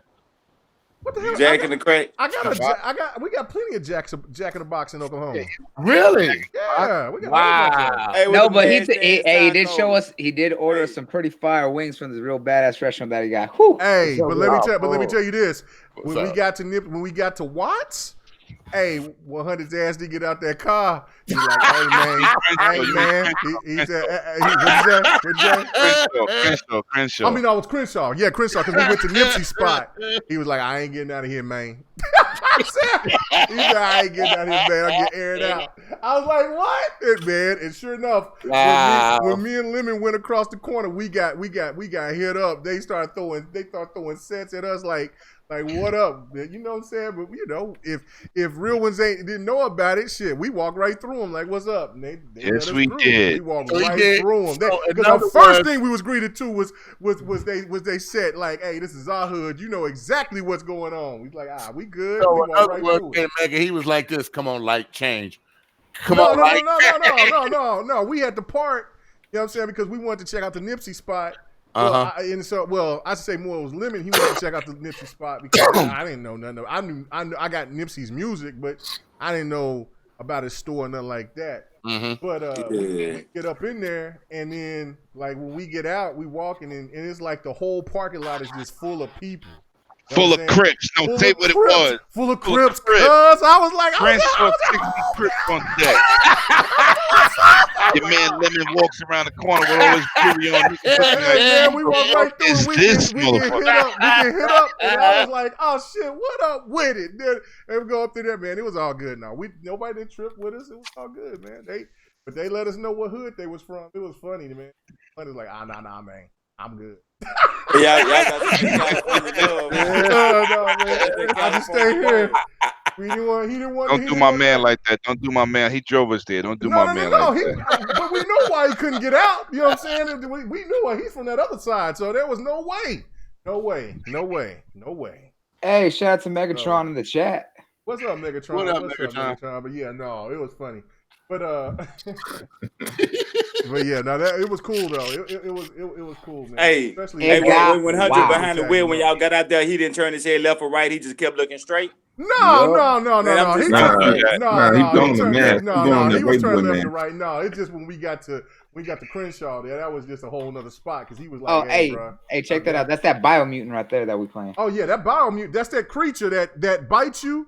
The world eater. Yeah, he'll eat you, and then you go into his belly, and if you fall into his intestines, he'll shit you out. It's crazy. Oh yeah, what game is this? That's Biomutant. Biomutant is really dope. It's Ooh. really Yeah. It's dope. so much fun. It's so much fun. It's out really now. good. Yeah. No, not yet. No, not yet. But it's really It's good. hopefully coming out this year because it's supposed to come out Oh. last year. Mhm. I might grab that. Yeah, that looked dope. Okay. I'm grabbing that. I like Just, it. just watch. but just no, keep it's really watching. Yeah. Yeah. But anyway, all right. Well, who else? Did I go to you, Op? Did I get your thoughts on it, Op? I mean, if they didn't got it, they forever hold No, their Op. peace. Okay, he got his mic muted. Never mind. That's cool. So, all right. So, I guess it's me. Okay. So, I think it's either between this. It's okay. I think it's either between. Ooh. I think that they'll bring back an Alpha Protocol, or I think that they'll do another RPG that's in the likeness of Knights of the Old Republic.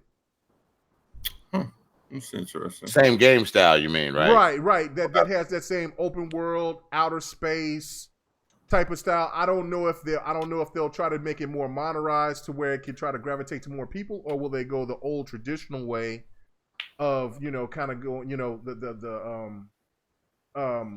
where you take turns at it. But I don't know. It's according, saying what kind of budget that Microsoft will let them, that will allow them to do it. Because, hey, just like with Final Fantasy VII Remake, they're giving you both options to where you can go back to the nostalgia way where you can do the turn base, or you can do it to where you can make it more hack and slash type. The new style. So if they do that, I think that's just me. This is my thoughts. I think that if the safest bet is that it's an Alpha Protocol sequel. But I think if it's an ambitious game, then they'll do it somewhere more in the realm of the Knights of the Old Republic style. And and I love turn-based, so it's not no problem with me. But I would hope that if they did go to that go down that route, then they would at least hope and have the option to do the maybe hack and slash or whatever that they're going to do, but make it an outer space adventure, kind of reaching out to try to do that Mass Effect thing, because I think that's Xbox's MO. That's what I think solidifies Xbox.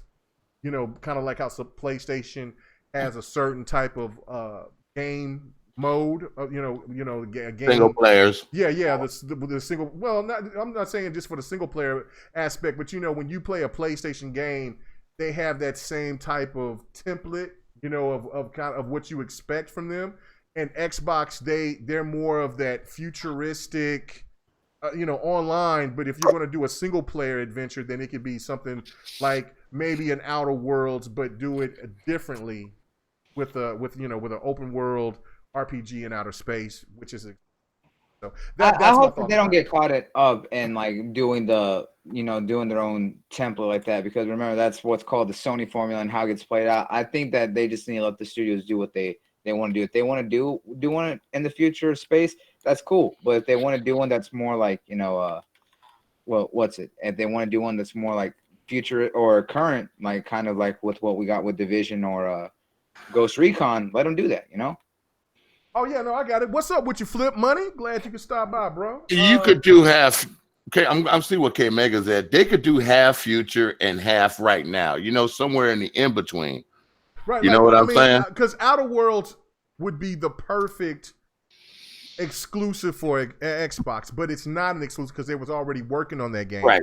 So, don't mean that they don't get that future that they do sequels. But that's what I'm saying. That's why I said the easier bet would be like an Alpha Protocol sequel, which Alpha Protocol had a lot of potential. It just was broken. It just you could just tell that the budget wasn't all there for Alpha Protocol. But if they brought an Alpha Protocol 2, or if they did an Alpha Protocol remake, and then they had all the resources to make that game to where it met its potential, that game would be fucking dope. That would be, everybody would love that game in my opinion, because I agree. Because Alpha Protocol was fire. It's just that the controls and everything, you can just tell that they had a limited budget.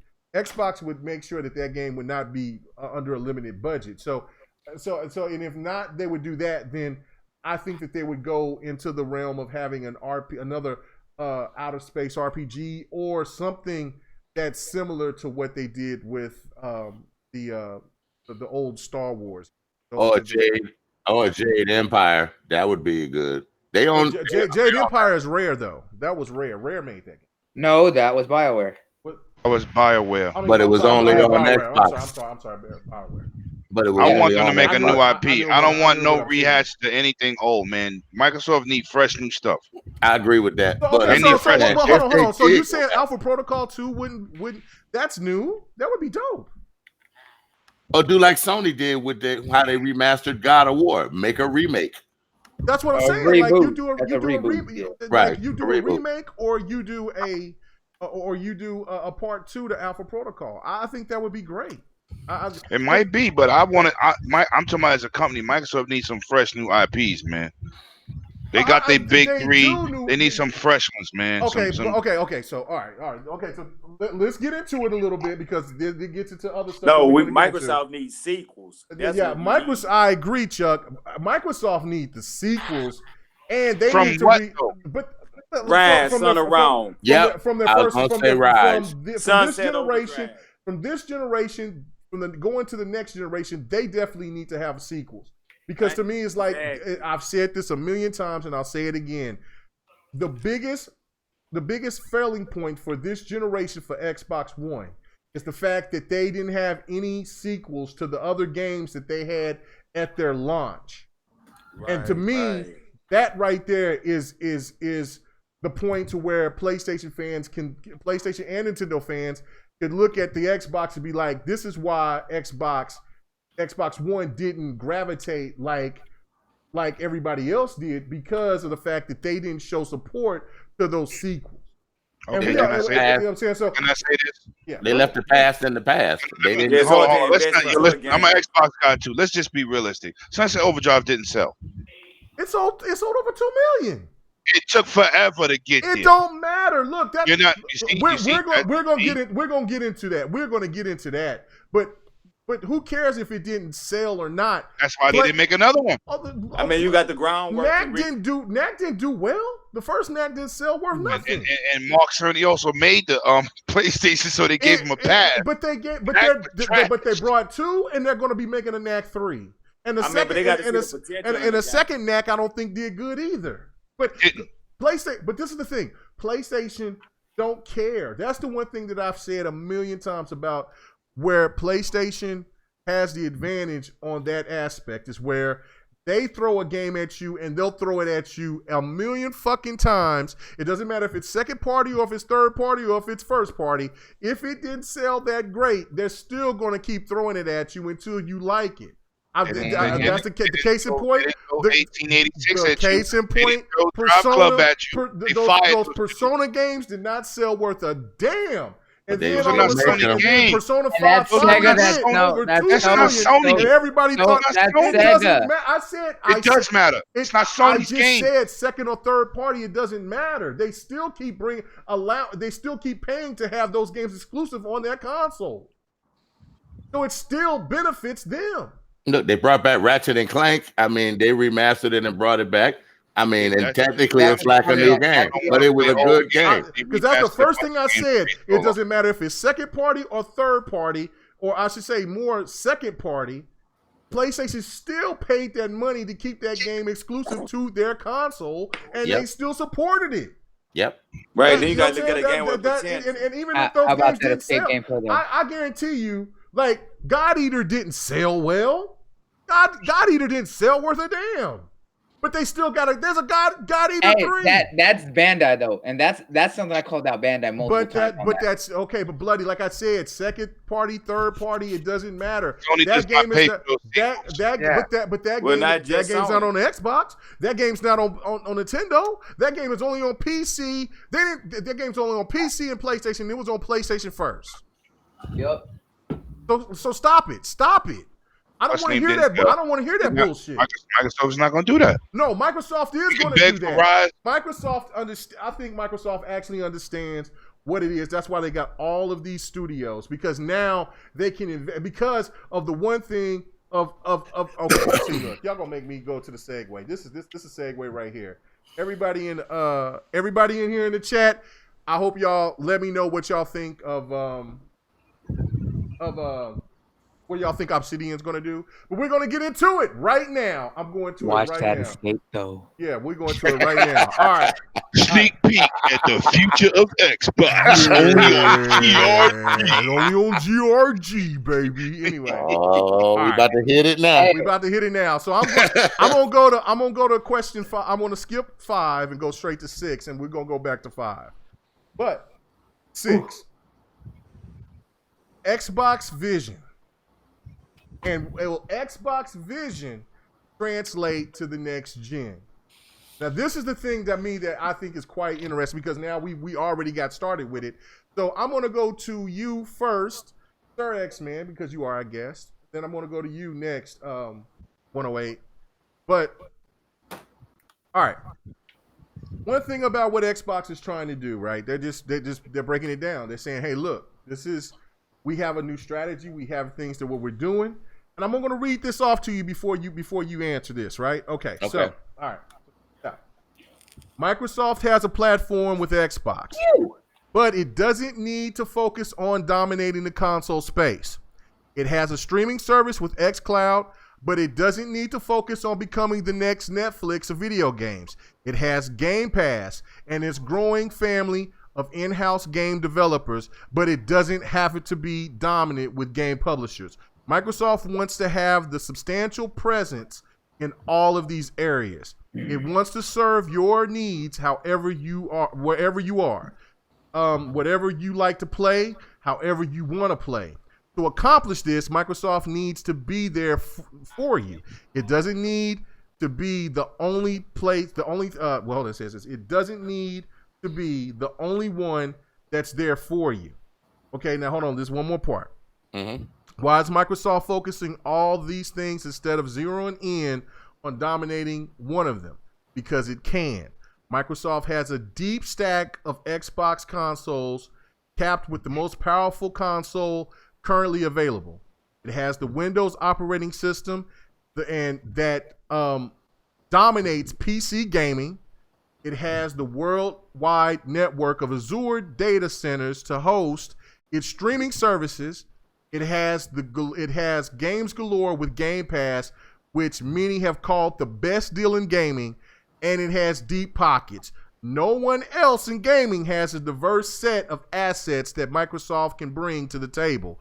Microsoft's vision is all encompassing because of it, and possibly it alone has the capability to fulfill that vision. Now, Sir X-Men, with this strategy that Microsoft is trying to come with, basically not trying to dominate in one certain thing, but get you to have so many options to where you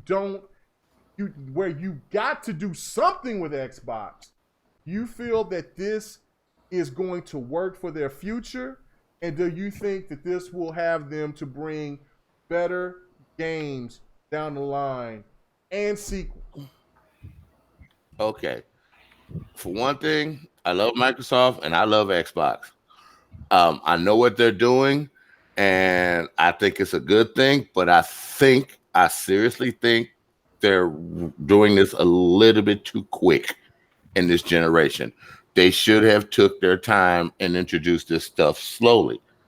This generation is over. They're doing this for the next generation. I'm not talking about it like that. I think they should have started talking about it more slower than they did earlier. Because remember at 2013, when they talked about all this future stuff, all this and that, it threw so many things off. I think they need to just slow down their pace just a little bit to let people catch up with what they are trying to do. I think they're moving too fast for the industry, because I know where they're going. I love what they're doing. It's just, I love to be able to play anywhere you want. Play on PC, play on your phone, play on your tablet. I love all that. But they're moving the table too quickly. And that might be their downfall. That's how I see it, and like I said, I love everything they're doing. I just think they're moving the table a little bit too quick. People are still trying to catch up with, I know this is the end of this generation, but people are still trying to catch up with this generation. And now you're moving into the next generation. Look how many new consoles and new renditions of consoles we've had so quickly. The same console, but different performance. So now you're moving us to a whole new performance level with this quickly, with the new consoles coming out, plus the stream. That's too much and too soon for a lot of your average people. I'm just seeing from reality out there, not just us. We're fine. We get it. But a lot of these other people out there, they're not going to get it that quickly. Can you feel where I'm going with that?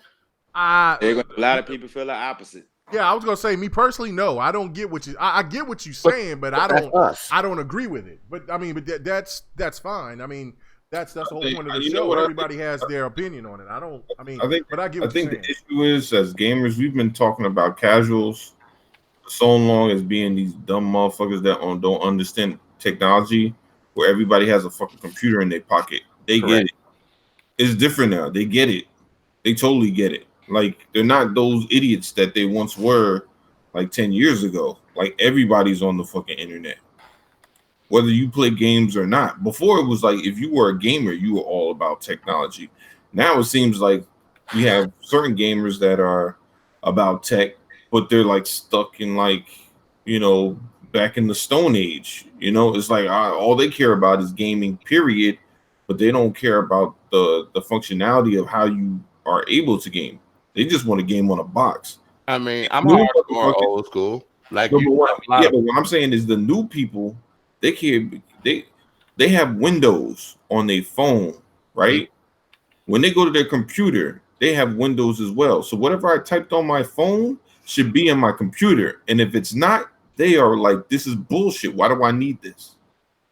If I can get Windows on my phone, I could type something in my phone and then go to my computer and then continue what I'm typing. But I got a game that only works in this one shit. What good is this? It's like me. I can go to Outlook on my PC, type what I need, and then continue it on my phone. Yeah. Like the thing is, they're trying to appeal. Like you can't push to another generation, especially when you're talking about people that have been playing on tablets. You can't come to them like, well, guess what? It's a clean slate for everything. They're not used to that shit. You can't do it that way. Otherwise, they're just not going to do it. They just say, fuck that shit. I don't need it. Like, what the hell am I going to go buy a new tablet? I got to buy all my new games. I don't have to do that shit. I bought it. If you buy a Google tablet, you have the Google store. All your games are there. And the same thing for Apple. So you can't tell those same people, turn around and buy a PlayStation. You only have the games from the PS4. And now you get the PS5, you got to start all over again. They're not trying to hear that shit, and they ain't trying to hear that shit from Xbox neither, or Nintendo. Like, the shit is changing quick. And everybody wants to play what they bought and keep playing it. The thing is, they gotta make a quick jump, having everything all at once.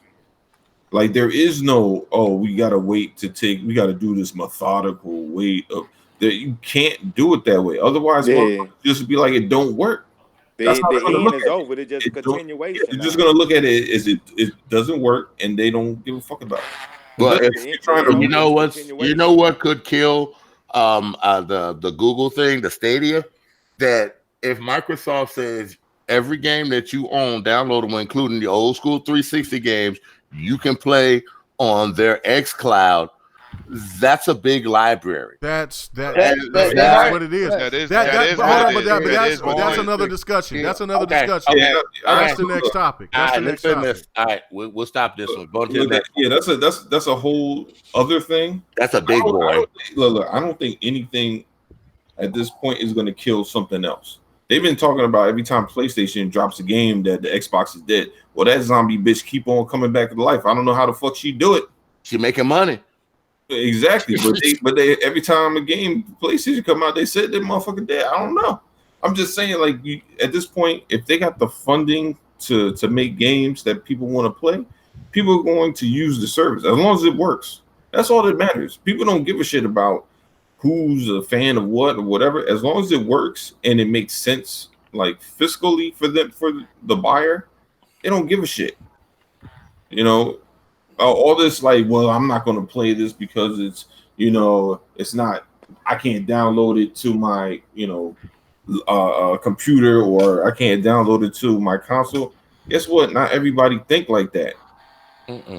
I mean, shit, I remember back in the day when you could play those little computer games on a browser and shit. Remember those little Nickelodeon ass computer games? I used to have students that just play them shits all day. They can't own those shits. You can't download that shit. You just play it on the browser. Yeah, my son used to play those games on the PC. Guess what? You don't the Nickelodeon ones. And those kids are old now. They don't give a fuck. It's like that. This shit that people be arguing about is stupid because they looking at it from ages of 30 and up. And I'm like, bro, did you just come out of goddamn time capsule? Like, that shit is over. Yeah. That shit is like that. That shit is done. Yeah, but live, I still think I still think that because these kids, I know the live, I know you'd be able to stream everything, but a lot of these kids, they can't afford it. They're gonna be asking mommy and daddy. Okay, you're still talking about another topic. Well, yeah. Okay, yeah. stop. Yeah, it. Let's move on. Yeah, move next. on. Go to the next. I'm going to the next person. Triple Cup. What is your thoughts about this whole situation with what Microsoft's vision is? Do you find it to be where it's smart strategy, And do you find that this strategy is it lacking somewhere from what their approach is supposed to be? I mean, with me personally, like in 2013, 2000, what it was, 13, 2013, yeah.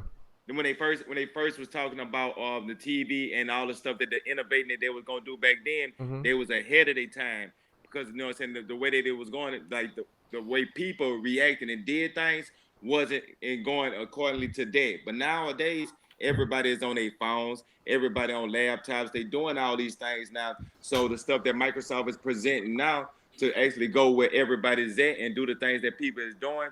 And I always say an invention is one simple thing. Anything to help a person be more lazy is always a winning invention. Think about it. A remote control for a television.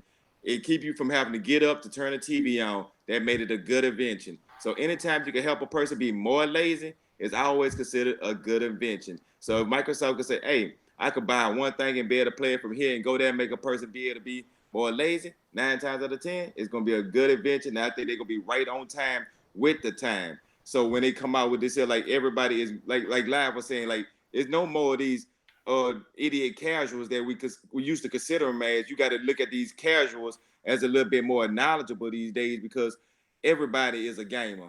I mean, there's not just no one type of gamer. And then when you're a gamer, you playing even it could be like a Candy Crush type of game.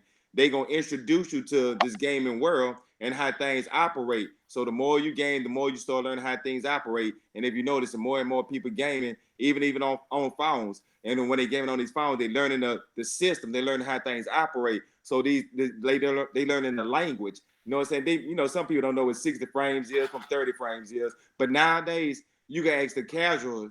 The most casual is casual.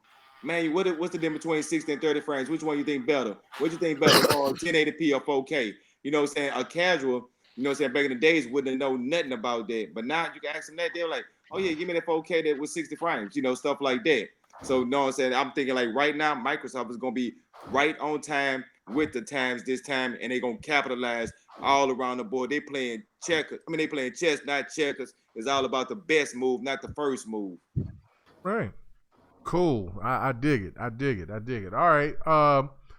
108. What is your thoughts about this? I mean, look, I just want to give a little poll before I hear what you got to say.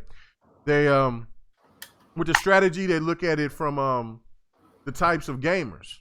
Console dominant gamers, 85%. PC around 10%, and then mobile is around. Well, I'm sorry. PC is around 4% and is around 10% for mobile. Okay, that's if you're PC dominant. Okay, overall, PC is 22%, mobile is 47%, console gaming is 27%, and VR is 4%. Multi-plat players, PC is 26%, mobile is 33%, console devices is 28%, and then there's like you look at VR is 13%. So I think you kind of get the gist of it. Right. Yeah, PC and mobile is more dominant.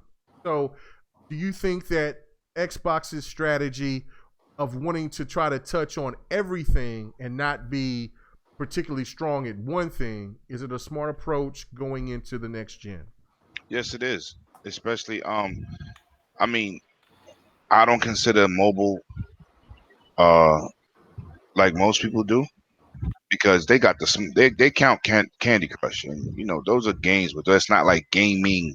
Then they got games that you got RPG stuff and games like that and everything. But it's good that they're covering everything. They're definitely going to cover. They're going to get a lot of burn with that Xcloud because being able to take your library anywhere on your cell phone is just crazy. All digital is that's just something they need to get into, and we seen it work. So now the PC side, they're PC company first. That's how they started. That's they bread and butter in the beginning. That's what put them on the map to have this money to dive into console gaming. They're checking all the boxes for next gen. Mhm. And it's that first of all, they got the money. They could do whatever the hell they want. They got the backing with the servers, and it's good. They shouldn't dominate at one thing. Because like I said, no matter how well Sony sold consoles, they would like to make that 10 billion in one quarter, Microsoft money, with half the consoles. So Microsoft is doing the correct strategy for business and the consumers for the gamers, because it's just like I said, I never thought I would be a Game Pass owner. And then they drop Ultimate, and then we're looking at each other like, "Oh, we gonna need that." You know what I'm Right. saying? Like, and we're hardcore. When they pulling hardcore into a casual situation, that means they're touching everybody.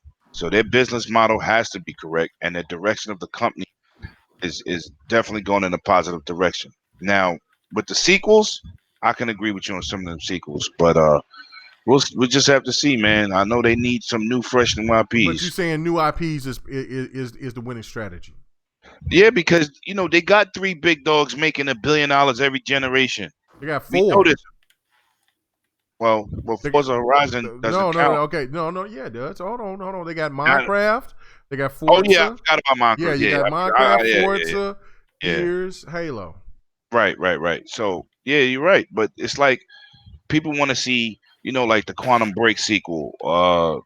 I wanted to see the Rise sequel, but Rise didn't do well.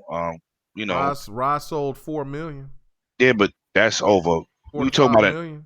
it initially. They was struggling. You know what I'm saying? That Sunset Overdrive is an awesome game.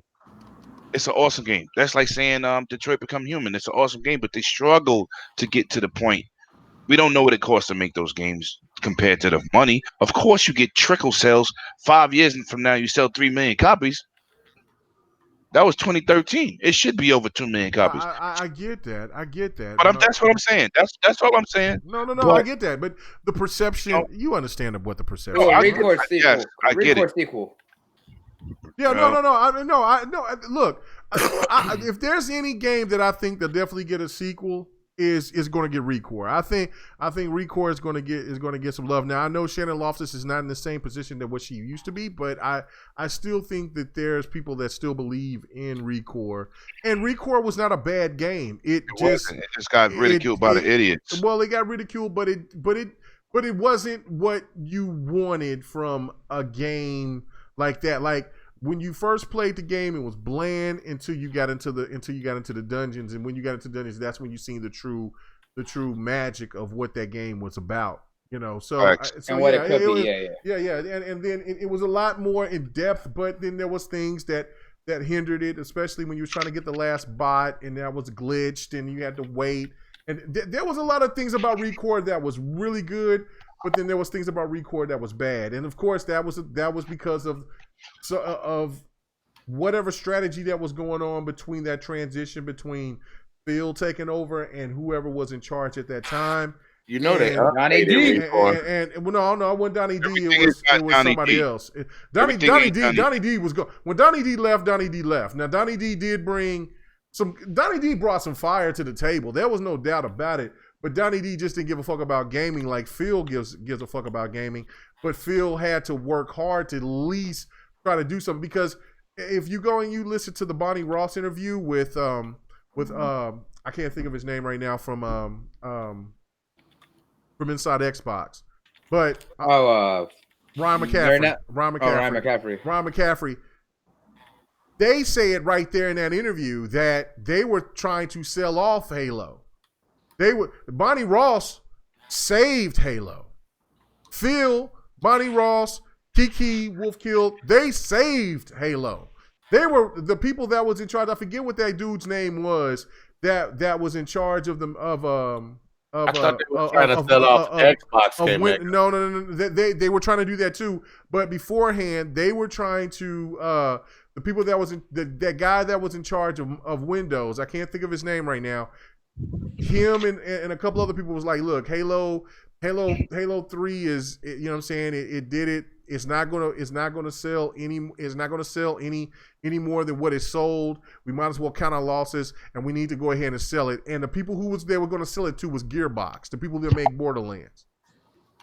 You need to listen to that interview. Like those people, the people that was in charge at that time of what Xbox was, they didn't care about Xbox. They cared about Windows PC.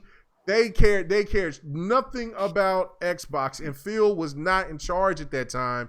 And then what did Phil do? Phil came in there and he saved Xbox with Microsoft when they made that transition. And when Nutella came through and became the CEO, he talked.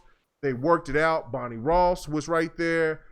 Kiki Wolfkill, all these people out there, and Halo would have been a multi-plat third-party game through Gearbox. Could you imagine that? Like that right there to me just made me when I heard that, it almost made me just like, whoa. You know what I'm saying?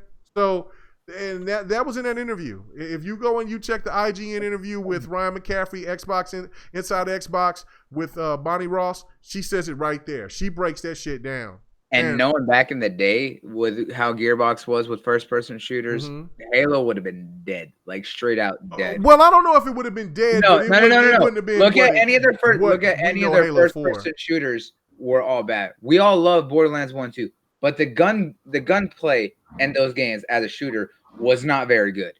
Let's be realistic. They improved it in Borderlands 3, but first-person shooters was not their draw. And knowing exactly what Halo is, they would not have been able to keep that as a solid first-person shooter unless they took most of Bungie with them. Well, the story would have it just wouldn't have looked the same. It wouldn't have been what Halo is. Tony Meyerson. That's what I'm saying. So again, yeah, Tony. That's who it was, and it was right there. And look, it was almost like they took a couple of shots because of the fact that, look, this guy did not want he just didn't care about Xbox. So those rumors that was brought up years ago about that they were trying to sell off the Xbox division and things like that. Look, we don't have no concrete information to know if that's true or not. But from when you hear all of the stuff from the past, from what's going on now, it seems pretty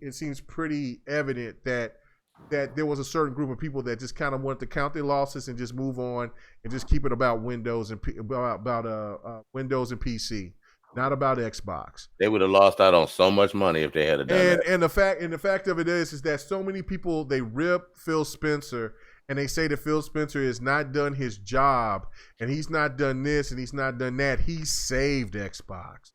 He's done this. If there's one thing that everybody on that game floor at Game Fest did, and I talked to a lot of people, and I didn't try to come in, and I didn't even mention his name. I didn't mention Phil Spencer's name one time whatsoever. It's my first time there interacting with people, and in other places that I was at. There was every last one of those people could not commend Phil Spencer enough. And the one thing that they said about him is that that Phil Spencer gave these people the freedom that of making the games that they wanted to make, and that he wanted to make everybody do what they wanted to do on their vision with these games. So when you hear all that crazy shit, creative freedom and all that trash, Phil was already doing that before that even was a thought, before that even was brought up. That to me just shows. Look, I could come over here and I could you know what I'm saying, I do GRG, right? And you talk to people from the crew and they could tell you certain things or whatever, right? And if everybody comes and they say, you know what, K Mega sit there and lets me be who I am, I don't tell them, you got to say that to people. They say that themselves if that's what they want to say. Or they can say, K Mega's an asshole. I'm not saying shit. I don't know. But you know what I'm saying? The fact of it is that all those people, they just came and they said that about Phil. So obviously Phil Spencer has to have some kind of genuine way about him to where people believe and trust in him. So all that negative talk that you hear, I don't believe that shit at all. Don't believe that shit whatsoever. I'm telling you this from personal experience of listening to these people, and these people were talking from the heart. They weren't talking just because they were doing political. Because I wasn't talking to them like I was a media person. I was just talking to them as a general person, talking to another general person, and we were just talking about just gaming. And Phil's name just came out of the blue. Like, whoa, they didn't know that I was a YouTuber. I never told them I was a YouTuber. I never told them that I was this. I never told them anything. Only thing they knew me is by my government name. That's it. So, take it for what it is. You know what I'm saying? I give Phil some credit, though. They say one thing, Phil don't play no game. More credit than what he is. And Phil is not. But he plays. Phil is not weak. Phil is competitive. Phil wants to win. Phil is not what you think he is. Real talk. Just saying that. I'm saying I mean, you know, and Phil Spencer got one hell of a shoulder block because he just threw himself right into my damn shoulder. It still hurts. Anyway. So anyway, oh wow, Jesus. But I just want to say one thing about Phil. Ahead. People say he don't play no games. Every time I see him online, he playing something. Phil play. He's a gamer. He's 100% a gamer. Yeah. So, you know, all the people say he don't know nothing about games. He just talk about he play games. He plays. He plays. He does. So, hold on. Who else did I not get to? I know that Bloody, I didn't get to you. So, what is your thoughts about this now? Do you think that this strategy with Microsoft is it smart? Is it like what Sir X-Man was saying, that it's too fast, too soon, or what are you? Are you in between? No.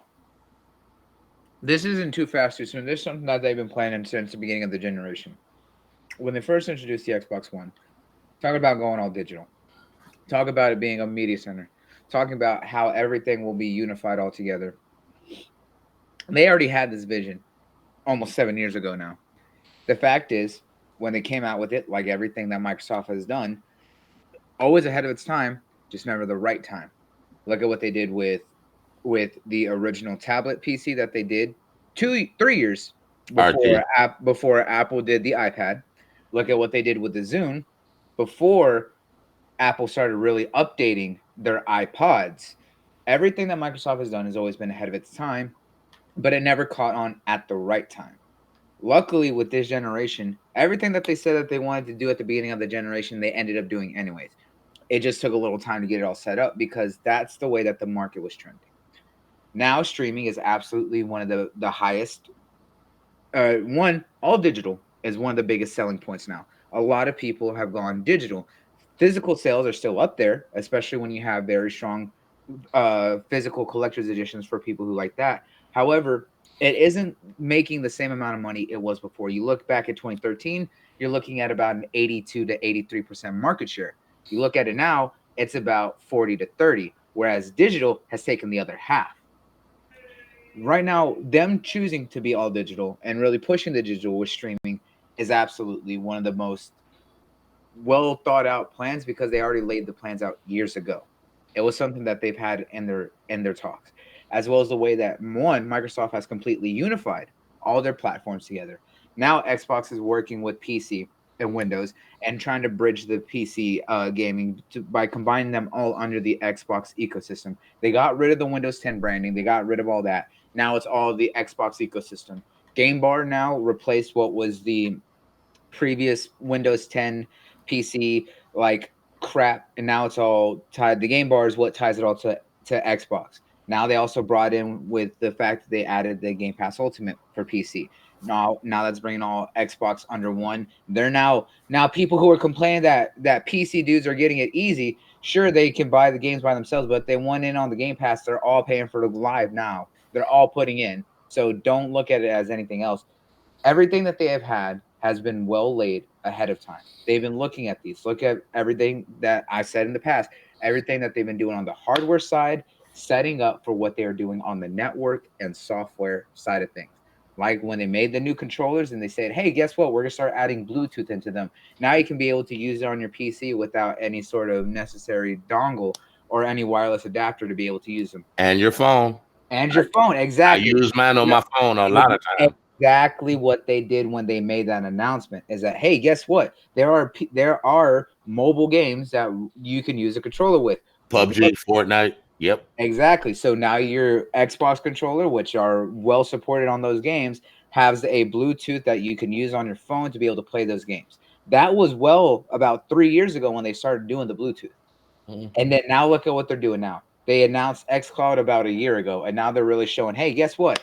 Xcloud is now we're actually getting it all set up, and it's going to come soft launch. So that's not mean it's going to be completely ready, but they're going to put it out there and start letting everyone test it to help improve it before it goes its full public launch worldwide and stuff like that, right?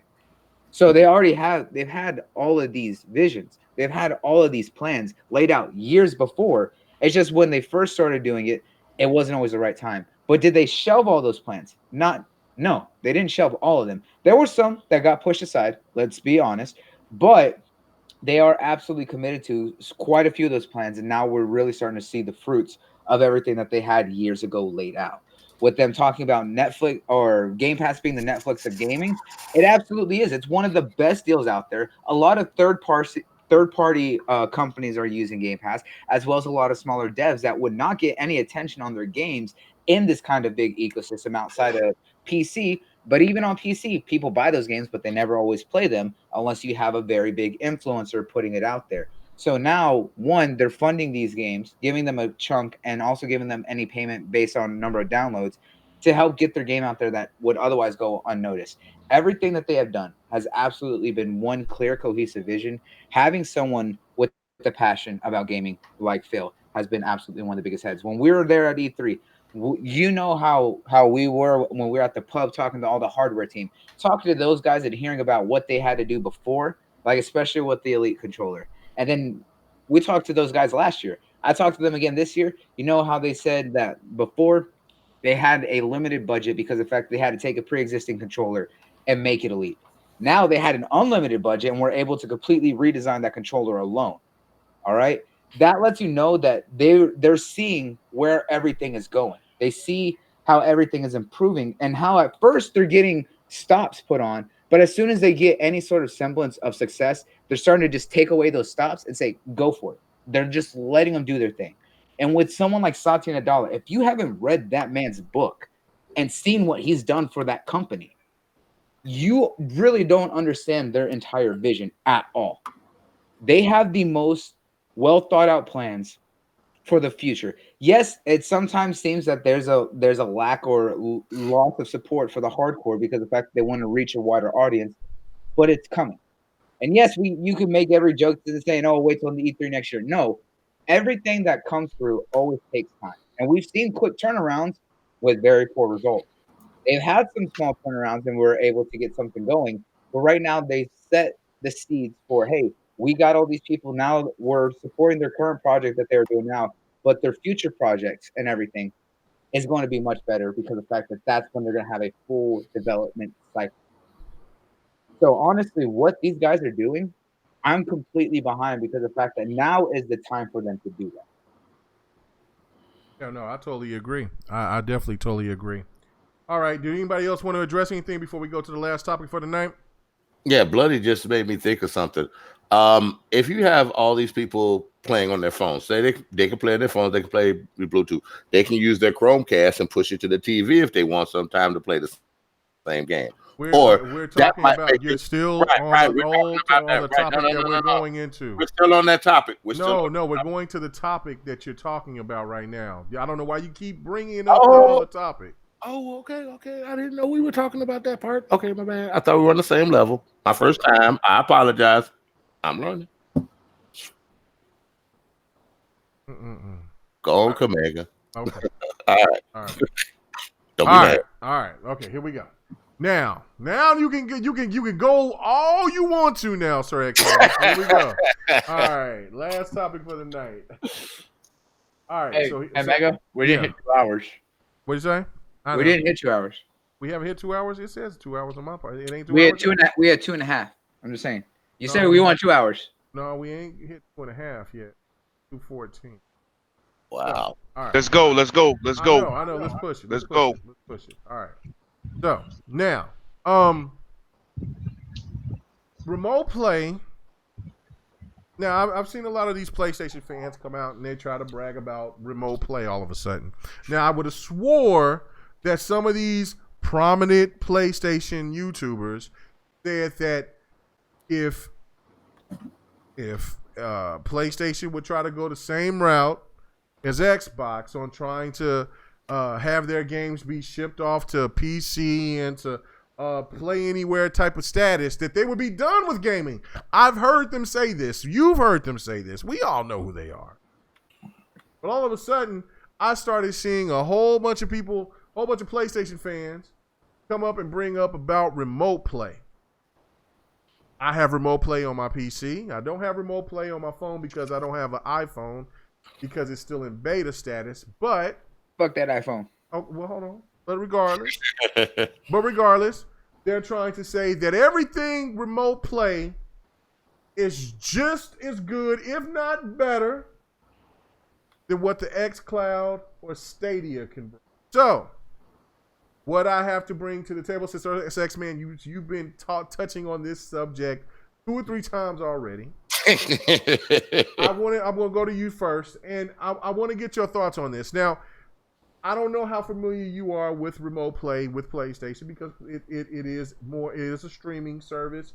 It is basically using your PlayStation 4 as a remote to where you can play games on it, on your PC or on your cell phone if you have an iPhone. But do you think that it's comparable to what the Xcloud can do, or even Stadia at this point? What is your thoughts? Go. I can do that with my Xbox right now through the Xbox app stream games. I'm used to it already. Mm-hmm. My PC and playing with no lag, no nothing like that. It just runs smooth and seamlessly. Sometimes it's the easiest way to broadcast sometimes. So it's nothing new to me. And what they're talking about over in Sony, it's nothing new to either console. What I'm feeling is, I hope I'm not switching off a topic, is that so with the Xcloud coming and you're able to stream to multiple devices, I think that a lot of people are going to be able to stream to their PCs because most phones, and especially Android phones, you can Chromecast to your television, either with the dongle or with it. So they're giving you the option now, Microsoft, to take your Chromecast and play your games on your console. They won't be on your TV. They won't be as good as the console because remember, when it's magnified through a Chromecast, it gets downgraded a little bit. So that might make people say, you know what? I want to play this on my TV. I think I'm going to go get me a console just for backup so I can play all my stuff on a true console since I'm already paying for the service anyway through Xcloud, and the Game Pass is going to be running through these devices, these handheld devices. Then if you want, you can pick up and go. I really do still think they're jumping ahead, but thanks to Knuckles, I see he kind of opened my eyes a little bit on how it's going. So remote play is nothing new, and no one should get really ticked off about it. You can't get Sony players. You can't get mad about it because it is what it is. Well, the one thing that the Sony fans that they came to me about was saying that this technology was already in the works by Sony. Sony was the first ones to do it. So why is everybody getting so hyped about Xcloud when Sony has been doing this from the jump? But Xcloud has the ability to go anywhere. The Sony one, you can't take it anywhere. You have to be right there in the same area with it. Xcloud is allowing you the ability to, as long as you're in a Wi-Fi hotspot at a cafe or whatever. But PlayStation fans say that you could do the same thing. They showed a guy playing. I'm just going by what they said. They said that there was a PlayStation. They were showing videos of a PlayStation guy playing Marvel vs. Capcom 3, and he was playing it at a ballpark at a school Don't know how close his remote was, but he was playing it. Can I answer that? No, Lemon. I'll let you get to it because I want to answer it myself. But we're gonna let Sir X Man hear it. Believe it or not, I haven't heard about that. So yeah, I'll let you go on the basis of this one because that was new to me. Okay, yeah. They showed that. Okay, all right. So, Lemon, go ahead. Since you wanted to jump on it. Well, first of all, I did the same thing with my PlayStation. With my PlayStation 3, it was trash. You had to trick the system into thinking that you was on your Wi-Fi network in your house. Oh! Okay. You see, I hate when these fake tech dudes get out here and talk tech and y'all don't know what y'all talking about. Okay. Can you repeat that one more time so the listeners that's listening can understand this right now? So, okay, so with the video that I was shown yesterday from a PlayStation fan that was saying, look, remote play is just as good as what Xcloud or Stadia it can provide. Look at this video and see this guy is playing remote play at his school. Go ahead. Explain it. It was remote play that's for Wi-Fi that's built in for your house. You had to trick it into thinking you was somewhere else. That you was in your house and had to play it on the go. It was horrible. Now I will say over 400 milliseconds. It was horrid. Oh, so you saying that there was lag? There was lag? There was pixelation. There was, for those people who know what pixelation is, it's when you see the big blocky areas in your pixels pop up on the screen. It would please, I say this all the time, the things that you put on the social media affects your intelligence. One more time, Lemetheus from the Zeus. We got to let the people listen to this and break this down. No, bro.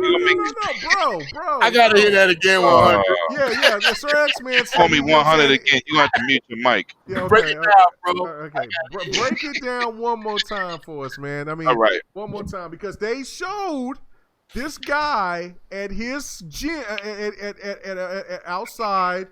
He was playing Marvel vs. Capcom 3 on his tablet, on his iPhone tablet, and it was showing him playing the game. And PlayStation fans sent that video to me saying, look, remote play is just as good as Stadia and Xcloud. Explain this to us one more time, please, sir. Okay. Remote play for PlayStation was meant to be off your Wi-Fi in your house. You had to trick the system into thinking you was in your house to play it remotely, and it was horrid. Oh, shit. Pixelated. You didn't say horrible. You said horrid. Oh. It was disgusting. So for those people who don't know what Xcloud provides, first of all, you're taking all your game saves with you. It's like having a Switch for your Xbox, using your controller and your cell phone as the screen. Any digital title you own will be able to be played with under 100 milliseconds of lag. Okay, so say that again. So hold on. So hold on, live. So one more time, as we're watching the video of you playing Xcloud there. Rubbing it in. No. Could you please tell the listeners out there while they're looking at this video live, where we was playing from? Where was it playing from? First of all, those servers was coming from San Francisco, over 300 miles away. 388 miles away. They also had one of them, which they didn't know which one it was, connected to the Washington-based server, and they just let it rock. They said, whatever, it's working, just go with it. Say that one more time, please, for our listeners. They also had one of the Xcloud devices running off a Washington server, that's Washington, Seattle, to LA. And I'm going to tell you what's the biggest thing that was more important about running off a server from far away. They had Xcloud Wi-Fi to everything inside the Microsoft Theater, including whatever else they had running, screens, computers, and it still was running optimally. With all the other devices on the same connection, it was running how y'all see the video playing. That's impressive. Now, on top of that, it fooled you because you thought you was playing on a 1080p screen because it was still in the alpha, not even beta mode. And what did they tell you the resolution was? But it looked that good. 720/60. 720p 60. Now, was it seamless or was it lagging? Oh, it was flawless. It was flawless. Okay. And I'm gonna tell you, I'm gonna tell y'all something else that's key, man. Like I said, on being that we on the subject, Stadia and nobody else is going to be able to compete with Xcloud because it's anything you have digital, works on Xcloud. Your whole library, there is no limitation. There's only one limitation that we was told is when you're in a party chat, you have to plug up your headphones to the controller. The voice comes through the controller Oh, to the nice. headsets, but the sound only can come from your phone. It cannot do both voice chat and game chat. I mean, voice and game sound through the controller. It only can do either or. So you have to listen through the game through your phone and use the chat through your controller. That was the only limitation that they had. And you know, that's not a bad limitation at all. Out of It's not. everything. Nobody knew that. You have to speak to the devs to get that information. Yo. Facts. You gotta, Oh. yeah. So you mean you gotta be there to talk to the people? And again, what was crazy was that it wasn't even the beta; it was the alpha version that we were playing. And they didn't. This is where Sir X-Men had it a little bit off. They're not going through Chrome. It was. Hold on. It was a proprietary app that they was using. Has nothing to do with Chrome. That's all Stadia's crap. No. I think when he was saying Chromecast, what I think he meant is that you can cast Chromecast to your TV. No. You can cast it. But I think you cannot. This has nothing to do with that. That's what I'm correct. No, to do with bloody. That's not what I said. Bloody on this one. Absolutely nothing to do with that. On this one, no, you're wrong. Please stop trying to correct me. Stop. Because we talked to the guys that did it. No, I'm not talking about the guys. I'm talking about what X-Men was trying to say. He said I get that, but X-Men didn't play this and he didn't talk to those people. No, that's not what we said. No, you're not listening. He was saying that right now with the fact of how Xbox could be used on the computer, or he could play it on his phone and then cast it to the computer. He kept saying Chromecast. No, he said kept saying Chromecast. I was saying that. I think he meant to say that he was casting it. Yeah, casting it to your television. Yeah, that's what it's called. It's called casting. You can't cast it.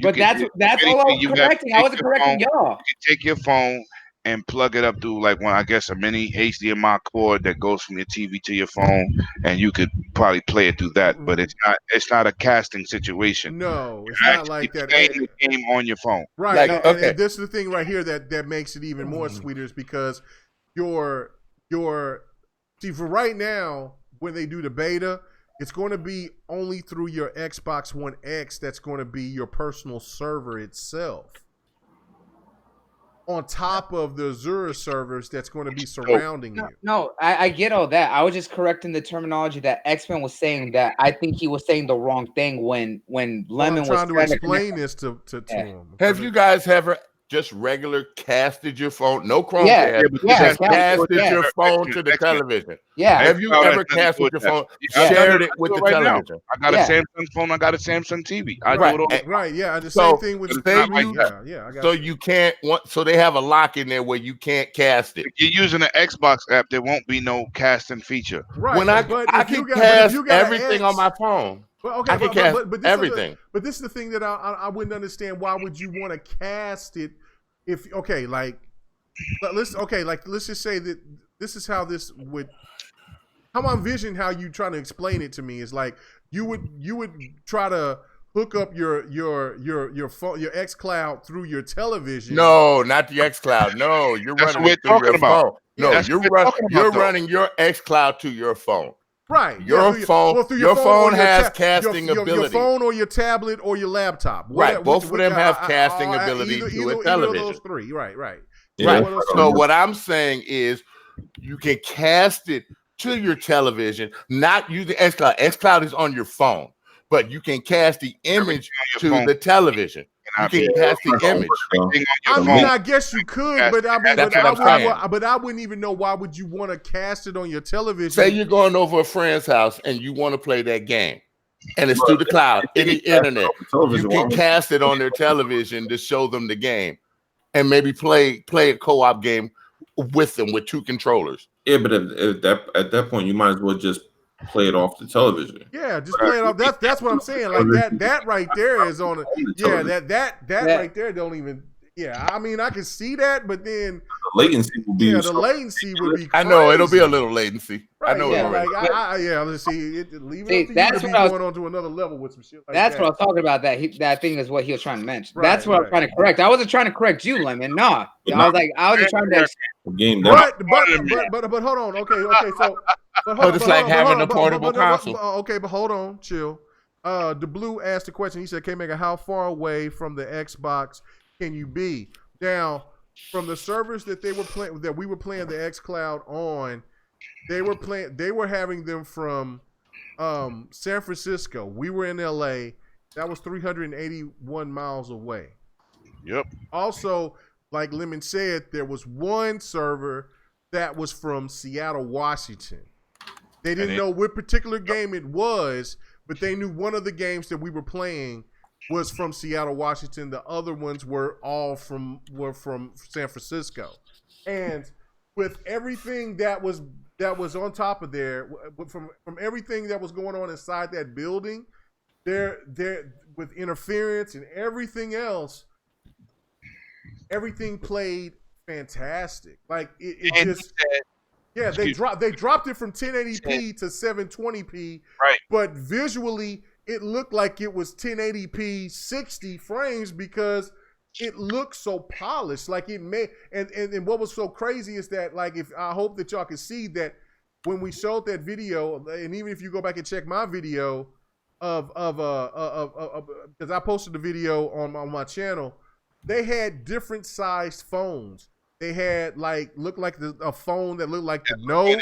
They had like another phone that looked like they had different size phones. There wasn't just one particular phone. There were all different sizes phones that they had available. Now they didn't have any tab. They were showing like where you could play it. They had a display, but they didn't show any tablets. But they just wanted to show how those games worked on individual cell phones. And people would take those phones, and this was what was crazy, that there were people that was that from different media outlets. Like, I don't know if they were from IGN, GameSpot, whatever, but they were from different gaming media site groups, and they would take that phone and they would walk away just to see if, because there was no wires, because I don't know where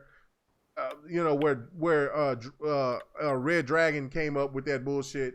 There was no wires. There was a wire that was from the phone to the controller. What he was talking about was like after FanFest, like when they're at the actual Xbox computer or the theater where they were showing it off, that the phones weren't being picked up. Interference or whatever. No, they had the phones locked at the booth, and that there was the cable that was running to the phone and to the controller. But people were saying that the cord that was actually in the phone was going into the booth, and that it was a USB-C to Ethernet, that it was hardwired.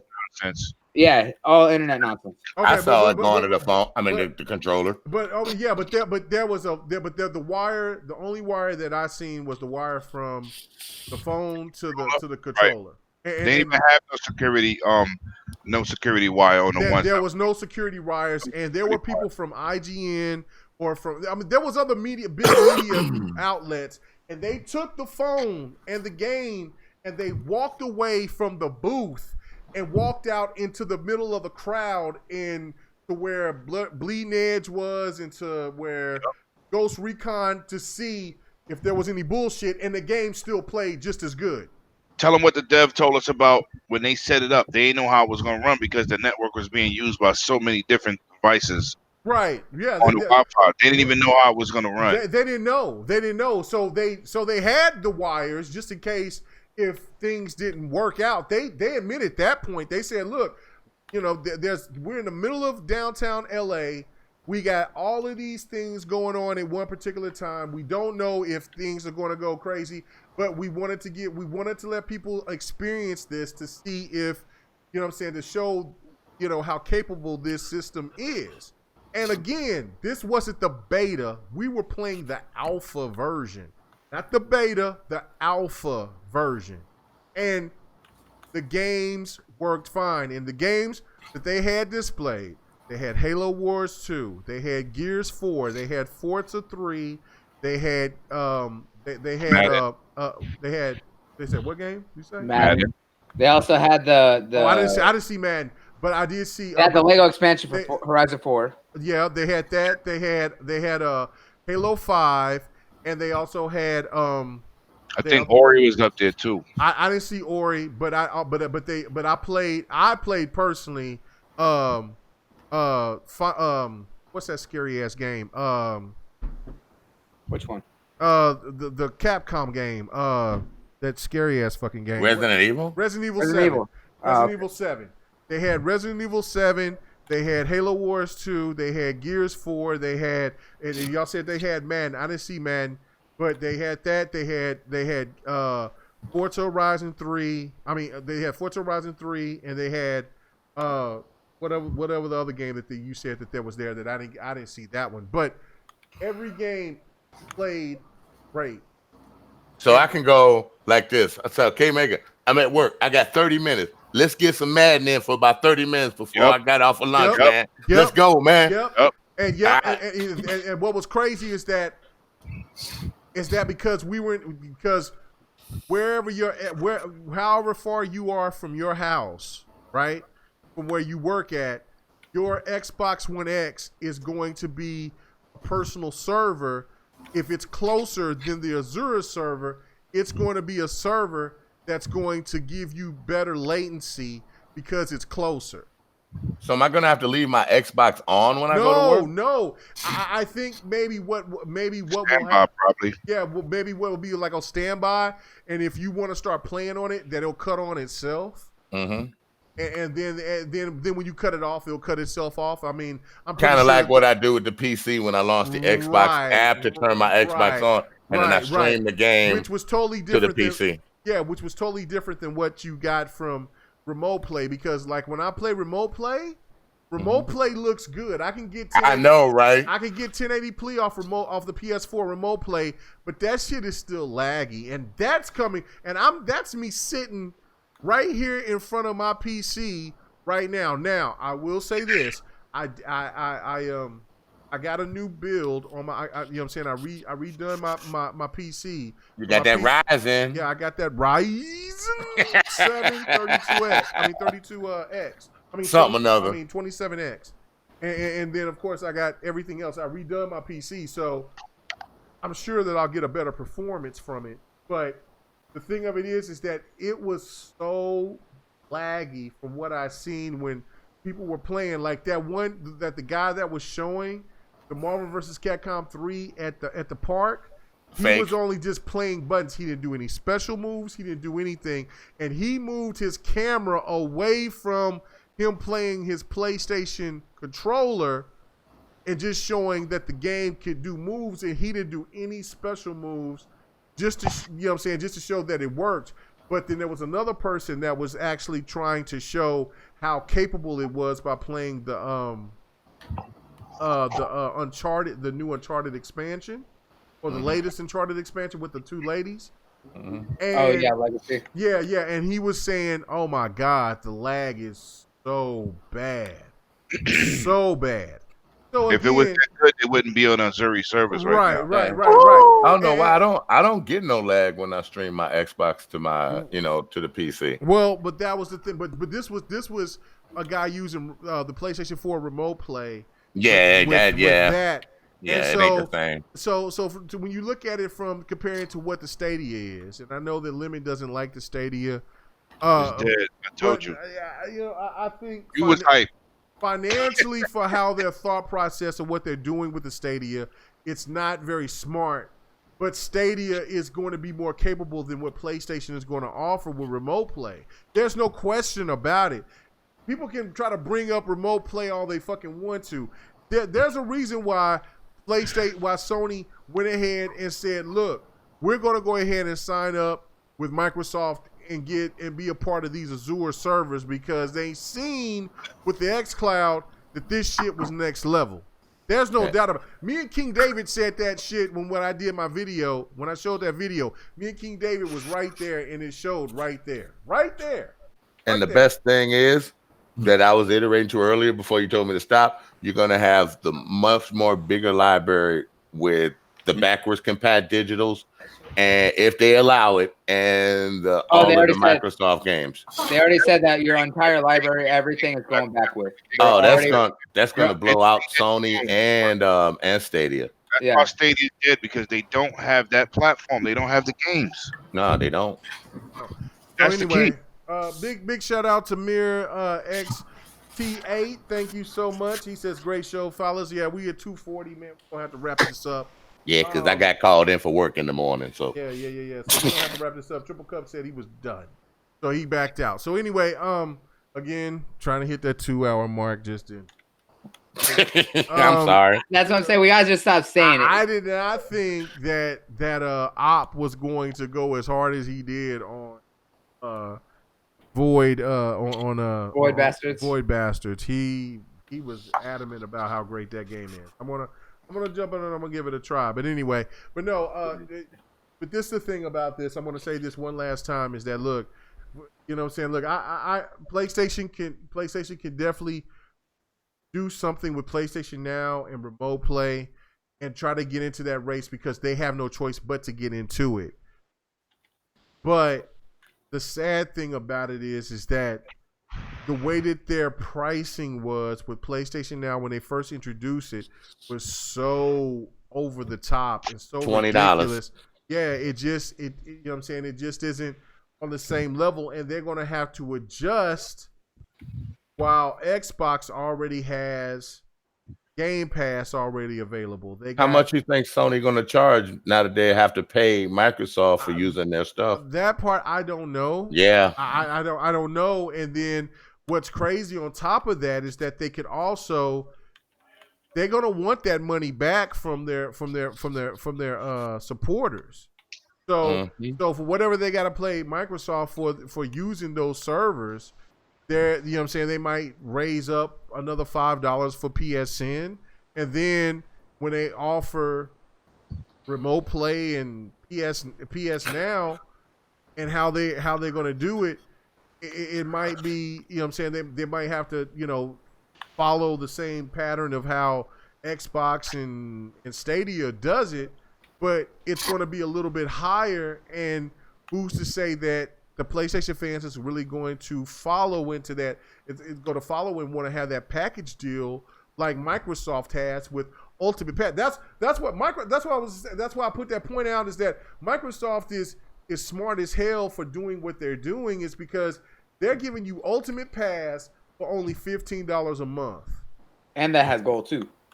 And that's with gold included. And with Ultimate, not only you get the free DLC from their first party games, but you also have access, if you have a gaming PC, to get into that and get those PC games that they have on there. And look, you know what I'm saying, it's still fresh, but that whole, it's way better than the Windows Store. When you jump in there and you look in there, I got Shenmue 2, I got Vampire or Vamper, whatever that name is. That game is. Vampire. Yeah. And then I picked up another game. I download that shit. It was just seamless. Like it was fresh. It was clean. It looked really good. So Xbox already has to jump on that. PlayStation has to get acclimated into that, and then for whatever Nintendo's going to do. Xbox is in a really good position, I think, stepping into the next gen, and they'll probably make more money by selling by selling the least consoles. Microsoft has to say thank you. I think the PlayStation 5 undercuts on their console by bringing maybe a 400 or 450 PlayStation 5. then a lot of people will gravitate to that, while Xbox can bring another $500 console to the table. Then what will happen is that, there'll be more people that'll buy a PlayStation 5, but Xbox is still going to be winning because there's going to be people that's going to buy that $500 PlayStation 5, and of course they'll trade in their X or their S or their Fat or whatever, and they'll still get a discount. And then those people will have the Scarlet. Then you got Xcloud embedded in that for free with all of your games available to you for free. All you're saying is, K-Mega, Microsoft is going to get paid regardless. And Microsoft is going to get paid regardless. And on top of that, PlayStation is going to pay them. If Nintendo wants to get on them servers, Nintendo's going to pay them. Nintendo is on these servers because whenever you have something, Microsoft, Cuphead, Minecraft, Rocket League, you got to sign into Live. They're already on Azure servers. Right. And then also Microsoft, pretty much like that article said on Forbes, Microsoft utterly pretty much owns PC.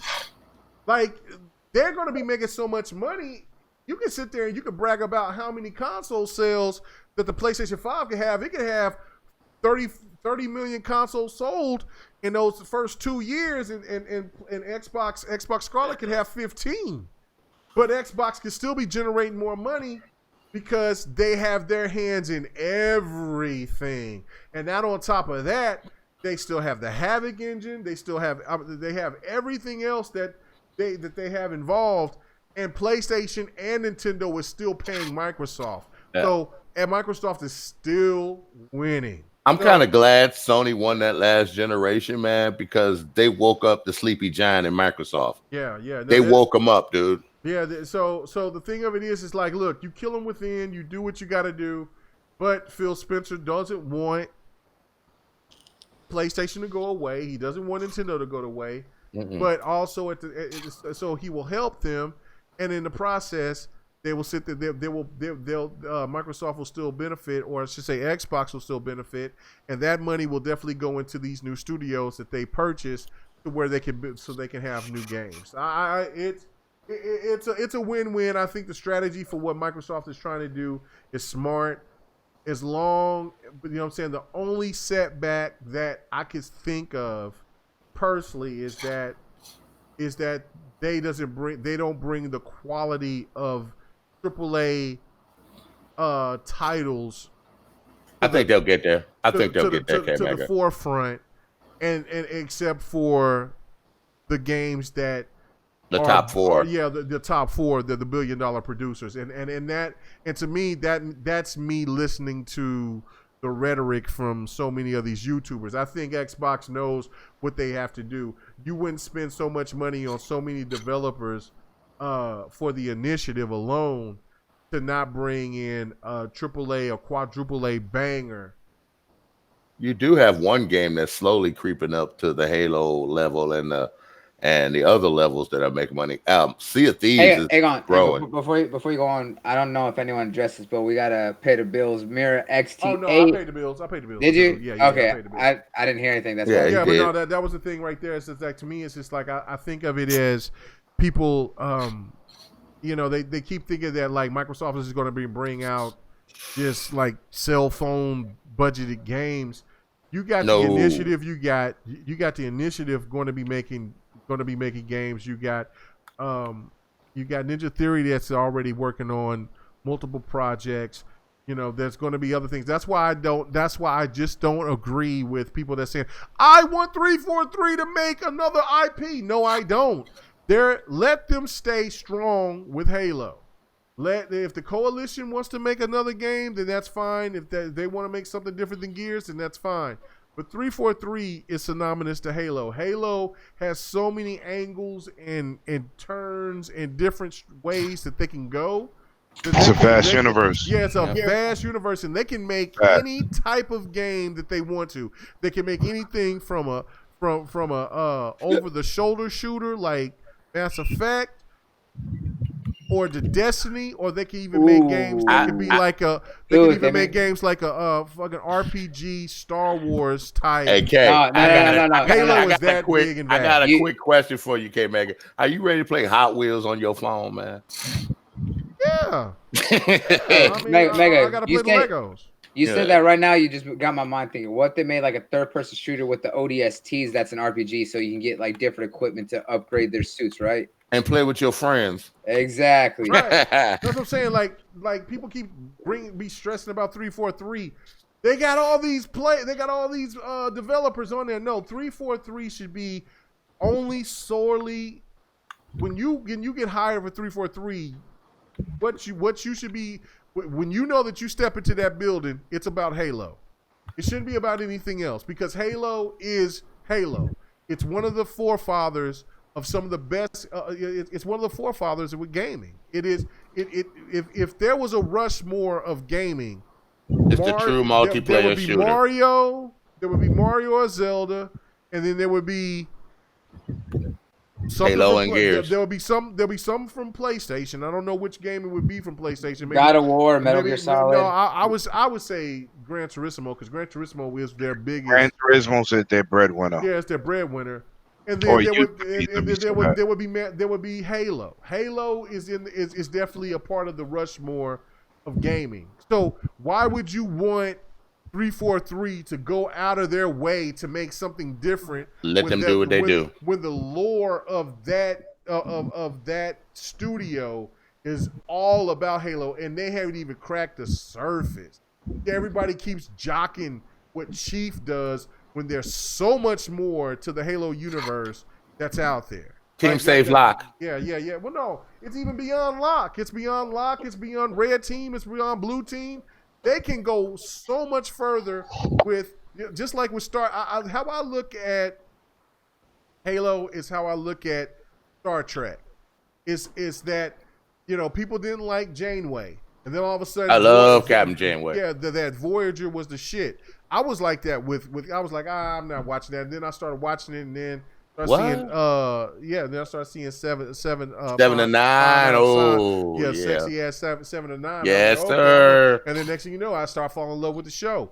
Of course, Deep Space Nine. How could you not love Cisco and the team, and Worf comes back, and then a couple of the Next Generation and so forth. Like, look, I mean, the Enterprise. You just like that's how I look at Halo. Is like Halo goes like that, like it's a saga like Star Wars and it has a comic book. Come on now. That's exactly how it is. So it has a comic leave book. them alone. Stop begging for them to do a brand new IP. That's what you got Playground Games for. That's what you got Obsidian for. That's what you got Ninja Theory for.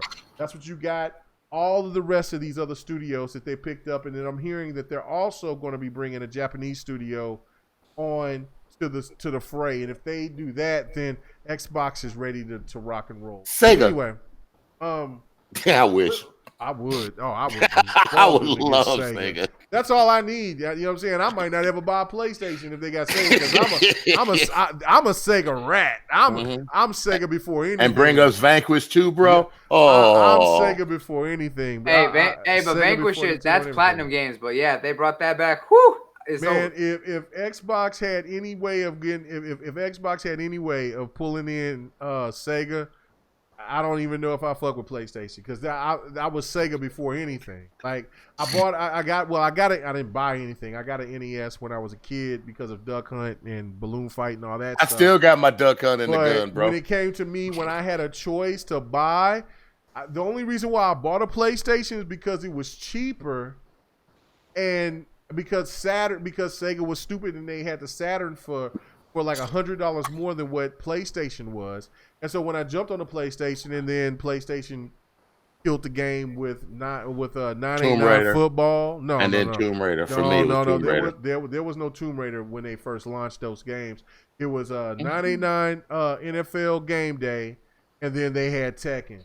I got it for Tomb Raider. Tekken changed my life. Tekken is always Tekken was the bomb. Now Tekken is always going to be synonymous with PlayStation with me. So anytime that even when they buy, even you know what I'm saying, I buy Tekken for Xbox, but I have to buy Tekken with with PlayStation. That's just synonymous. It's just So you not, got it with both though. yeah, so. yeah. Oh, I got all 3 Tekkens. I got if they had a Tekken, if they was bringing Tekken to the Switch, that's when I get a Switch because I love Tekken. You can play it on the go. I play it on the go, man. But you're gonna have Xcloud. You're gonna be able to play your I Tekken. don't care. I still every time that there's a Tekken, I'm gonna buy Tekken more than once. I got about 5 Tekken 7s sitting out. You right got now. it on the PC, don't you? I got Tekken on PC. I got Tekken on the PlayStation 4. I got Tekken on the PlayStation on the Xbox, and I got 2 extra Tekkens hard copies sitting. I got 1 hard copy, the limited edition, the collector's edition. Oh, that's the one that came with what's his name? Hayashi Kazuya. Yeah. And I got another Tekken that's hard copy that I didn't even open. Like that's how much I am about Tekken. See, Tekken you just as bad. See, I'm for all me, about Tekken. for me, Tekken I'm is just life. as bad with Tomb Raider. I've got every Tomb Raider on the PlayStation Tekken is life. and on the Dreamcast. So Yeah, that's how I feel about Tomb but Raider. that's how I look at it. So like even with the Final Fantasy VII, I wanted to come to Xbox because I know it'll be played better on the X.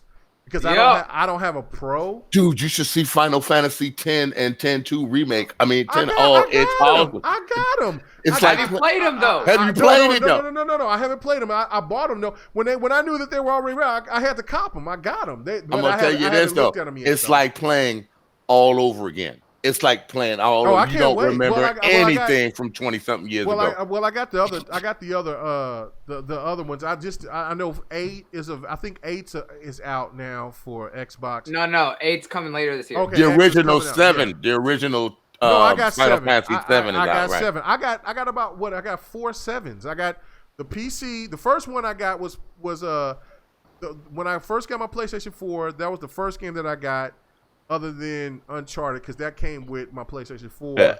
Xbox. They said Xbox now has every Final Fantasy made except for the ones that were on the Nintendo. They have every single one. Right. I know. The only one I care about is 6. Yeah. I just want 6. That's the only old school one I want is 6. I don't got 6. I don't have 6. But 6 is out though, ain't it? No, but that was on the Super Nintendo. I was like, that's the you only. ain't gonna get that. Yeah, I know. I was saying that's the only one I care about, like right now, besides 14. But you never know. Nintendo and Microsoft are friends. They might let them say go on and. I don't know. Regardless of that, whatever, man. We got to get out of here. I got we do. I got to go to work. I got real nostalgic for a second there. Oh, talking shit. about you. Got to talk about My Tekken. fault, dude. My fault. I Started, did it you know, again. showing my I brought PlayStation you love on for it. Tekken. I know, right? You know what I'm saying? Well, thank my you, thing was PlayStation, assault for rigs. introducing me Tekken because I love you. Oh my god, I love Tekken 3 was the shit, bro. All Tekkens are the shit. Touch your mouth. No, you said that. Talk about PlayStation. PlayStation 3. Well, Tekken 3 was what came out on the PS1. Don't even go there. Sleepy First said two- he's playing Final Fantasy right now. I was about to let's say, go ahead and I let's had do to our tell you on sign that. out. Hey, Disappoint Sir me. X, man, where can they find you at, man? Thank you for coming on. You can find me on Xbox, just like the name Sir X Man Yeah, with the spaces. I know, right? You can find me on Twitch sometimes, Sir X Man 1, and you can find me on Twitter as Sir X Man with the spaces in between the X, and that's about it right now. All right, cool. Livewire, where can they find you at, bro? Livewire. Hey, hold up. Oh shit. Livewire. Dog. I wasn't sure if I was unmuted. Fucking nose is. We hear you, bro. It's killing me, yeah. Yeah, but man, find me on my channel, Livewire Gaming, putting up gameplay, dog. I might jump on there eventually, and talk about some shit. So the only reason why I don't do it all the time is I just feel like by the time I get a chance to get on there, motherfucking to beat that topic to death. It's just like I don't even want to talk about the shit no more. That's the only reason why I don't do it. I can't be those dudes that do a podcast every fucking day talking about the same shit. Xbox sucks. Be back next week. I'm gonna talk about the same shit. Exactly. Actually, that's why we probably. I'm gonna jump on here and I'm gonna talk about this shit. And that's probably why GRG goes so long, because we get it all out in one show. Just let it out. And Well, you guys aren't afraid to talk about anything. That's the big difference, and that's the cool thing about the show. I mean, I love for GRG to be 2 hours, but I mean, we kind of get it out because I don't do videos all through the week like that. So that's one of 108 Dragons. Where can they find you at, bro? You almost could find me goddamn sleep. You would have woke up if you played some Tekken, man. Now you can find me at 108 Dragons TV on all social medias, especially that YouTube channel. And I want to put this out there. I will be going to see the Avengers. Oh, I thought you said you was pregnant. Oh, I will be going to see the Avengers re-release this week, and I'll be letting you know how I went down them after credits. You know how I do. And I will be dropping that review for that Razer Turret exclusive Xbox One edition. Looks Keyboard dope. and mouse, baby. You It already makes me know. want to get it. I saw that video. It looks dope. It really looks dope. Nice. I'm happy with it. Bloody Knuckles, where can they find you at? man, they can find me everywhere on Twitter, Instagram, Facebook, and of course YouTube, and over on Mixer.com where I'm streaming all the time at Bloody Knuckles. The O0, the E, the 3, and of course the ends of the Z, but that will be changing here soon. But guys, seriously, make sure you follow me everywhere. Also, I love being out here every time. I was like, and make sure y'all tune into the Smash Podcast tomorrow over on my channel. We got some very hot anime and movie news to talk about too. Nice. So, yeah. Nice. That's the one thing about it with GRG that trips me out because there's still people that pay attention because we start getting the downcline. People's like, hey, it was a great show. We're out because they got a game. It's Friday night. I totally get it. So, you know what I'm saying? But I definitely support because the one thing about GRG is that there might not be a lot of people that check us out when we're live because we come on after when Mooch and them come on, and then there's so many people that watch them at first. But people watch us all through that week. And even the week afters, that's what trips me out because I might look and we might be at 800, 700, and then next thing you know, I look and we are like 2,000 views because people watch us later on, and that shit is dope. Like, thank you so much for paying attention to it, man. I mean, like that's a lot of love, man. It is what it is, man. So I'm glad. Hold on. I'm glad. What's up? I'm Mr. 100. You know, Oh yeah. Tuesday, intermediate gaming. God. That's where you can find me. No, I don't get $2. You know what I'm saying? Mm-hmm. You know, that's where you can find me doing something. Hey, we gonna drive to Crenshaw next year, and we gonna get you to get out the car. 100. Nah, I don't want to get shot, man. I'm the cook and the driver. I don't want to get shot, man. Hey, bro. You actually gonna do that barbecue next year? Man, Them 60s, you know, they different. Well, I'll be there with y'all next year. No lie. This was funny as hell that we got harassed by a dude trying to sell us a CD. You know what I'm saying? And I mugged his ass. Yeah, I mugged his ass. I'm like, man, get the fuck away from us, bruh. Like, he got mad at us like we were like I mean, we was in the rental, right? And so he was over here trying to sell us a CD, and then At the he trunk was of his like, car? how y'all gonna be out here and y'all driving in this and y'all gonna sit there and y'all can't hook somebody up? You know what I'm saying? I'm over here trying to grind hard on the motherfucker, and y'all ain't gonna even try to y'all fuck y'all ain't even trying to help a brother out. You know what I'm saying? I'm over here working hard, and I'm like, man, you don't get the fuck away from the car. What the fuck wrong with you? You know what I'm saying? What the fuck? You know what I'm saying? Dude over here tripping and shit.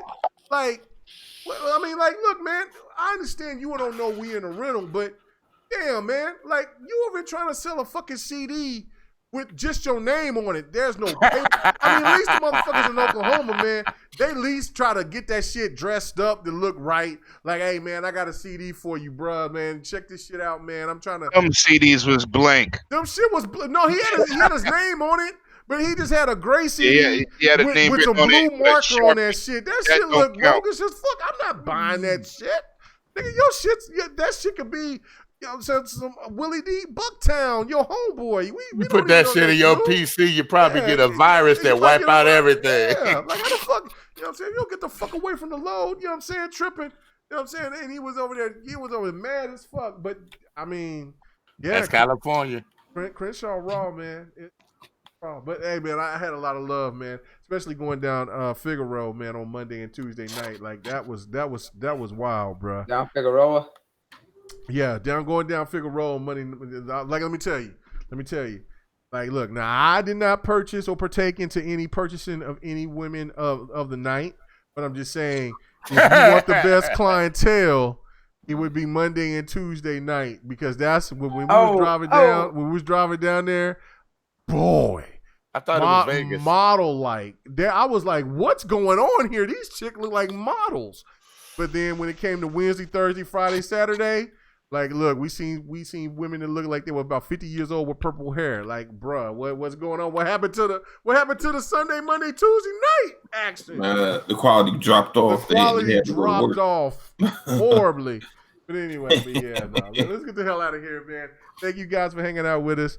It's 3:05. I'm sorry. I'm going to get 2 hours one day with GRG. We did once like 2 weeks ago. I remember that. I saw that episode. I was like, wait a minute. I think it's under 2 hours. Yeah, you were exactly we had the most views 157. 157. We had the most views on that. On that. We had the most views. Oh, shit. No. 157, dude. I was like, what's wrong Anyway. with K Megan now?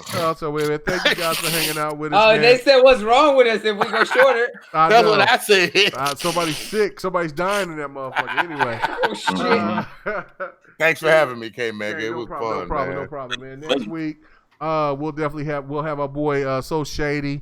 I might have somebody else drop in. Shady cool. Yeah, Shady cool. He wild. Yeah. And so we'll do our thing, man. But anyway, check us out tomorrow on the next podcast. Look like Randar Thor is going to be there. That's going to be fun. That's going to be fun. Sinful. So check out my man Xbox 448 and do that. And then, of course, always support everybody on this podcast. 108 Dragons that's doing this thing. Bloody Knuckles that's doing this thing. Livewire that's pissing people off and doing this thing. Triple Cup Chuck doing this thing. He's on this political thing. I saw that earlier, man. I'm like, okay. Yeah, I saw it. I loved it. And then, of course, 100 that does his thing. And then Operation. And there's little old me. Yeah, and then there's I'm on this choppy water right the now. old man. All right, man. But anyway, if you ain't got to go to work tomorrow, if you know what I'm saying, then if you got to go to work tomorrow, take your ass to bed. If you ain't got to go to work, then you need to be gaming. If you ain't gaming, then what the hell did you need to be doing, gentlemen? That pants off dance off. That's right. That's right. That's what we talking about. All right, y'all. Good night. Peace. Later. Hey. Yes. All your gaming news and our special topic of the week. Make sure to join us every Friday night, 8:30 p.m. Eastern, 9:30 Central, 6:30 p.m. Pacific. This was the GRG Podcast.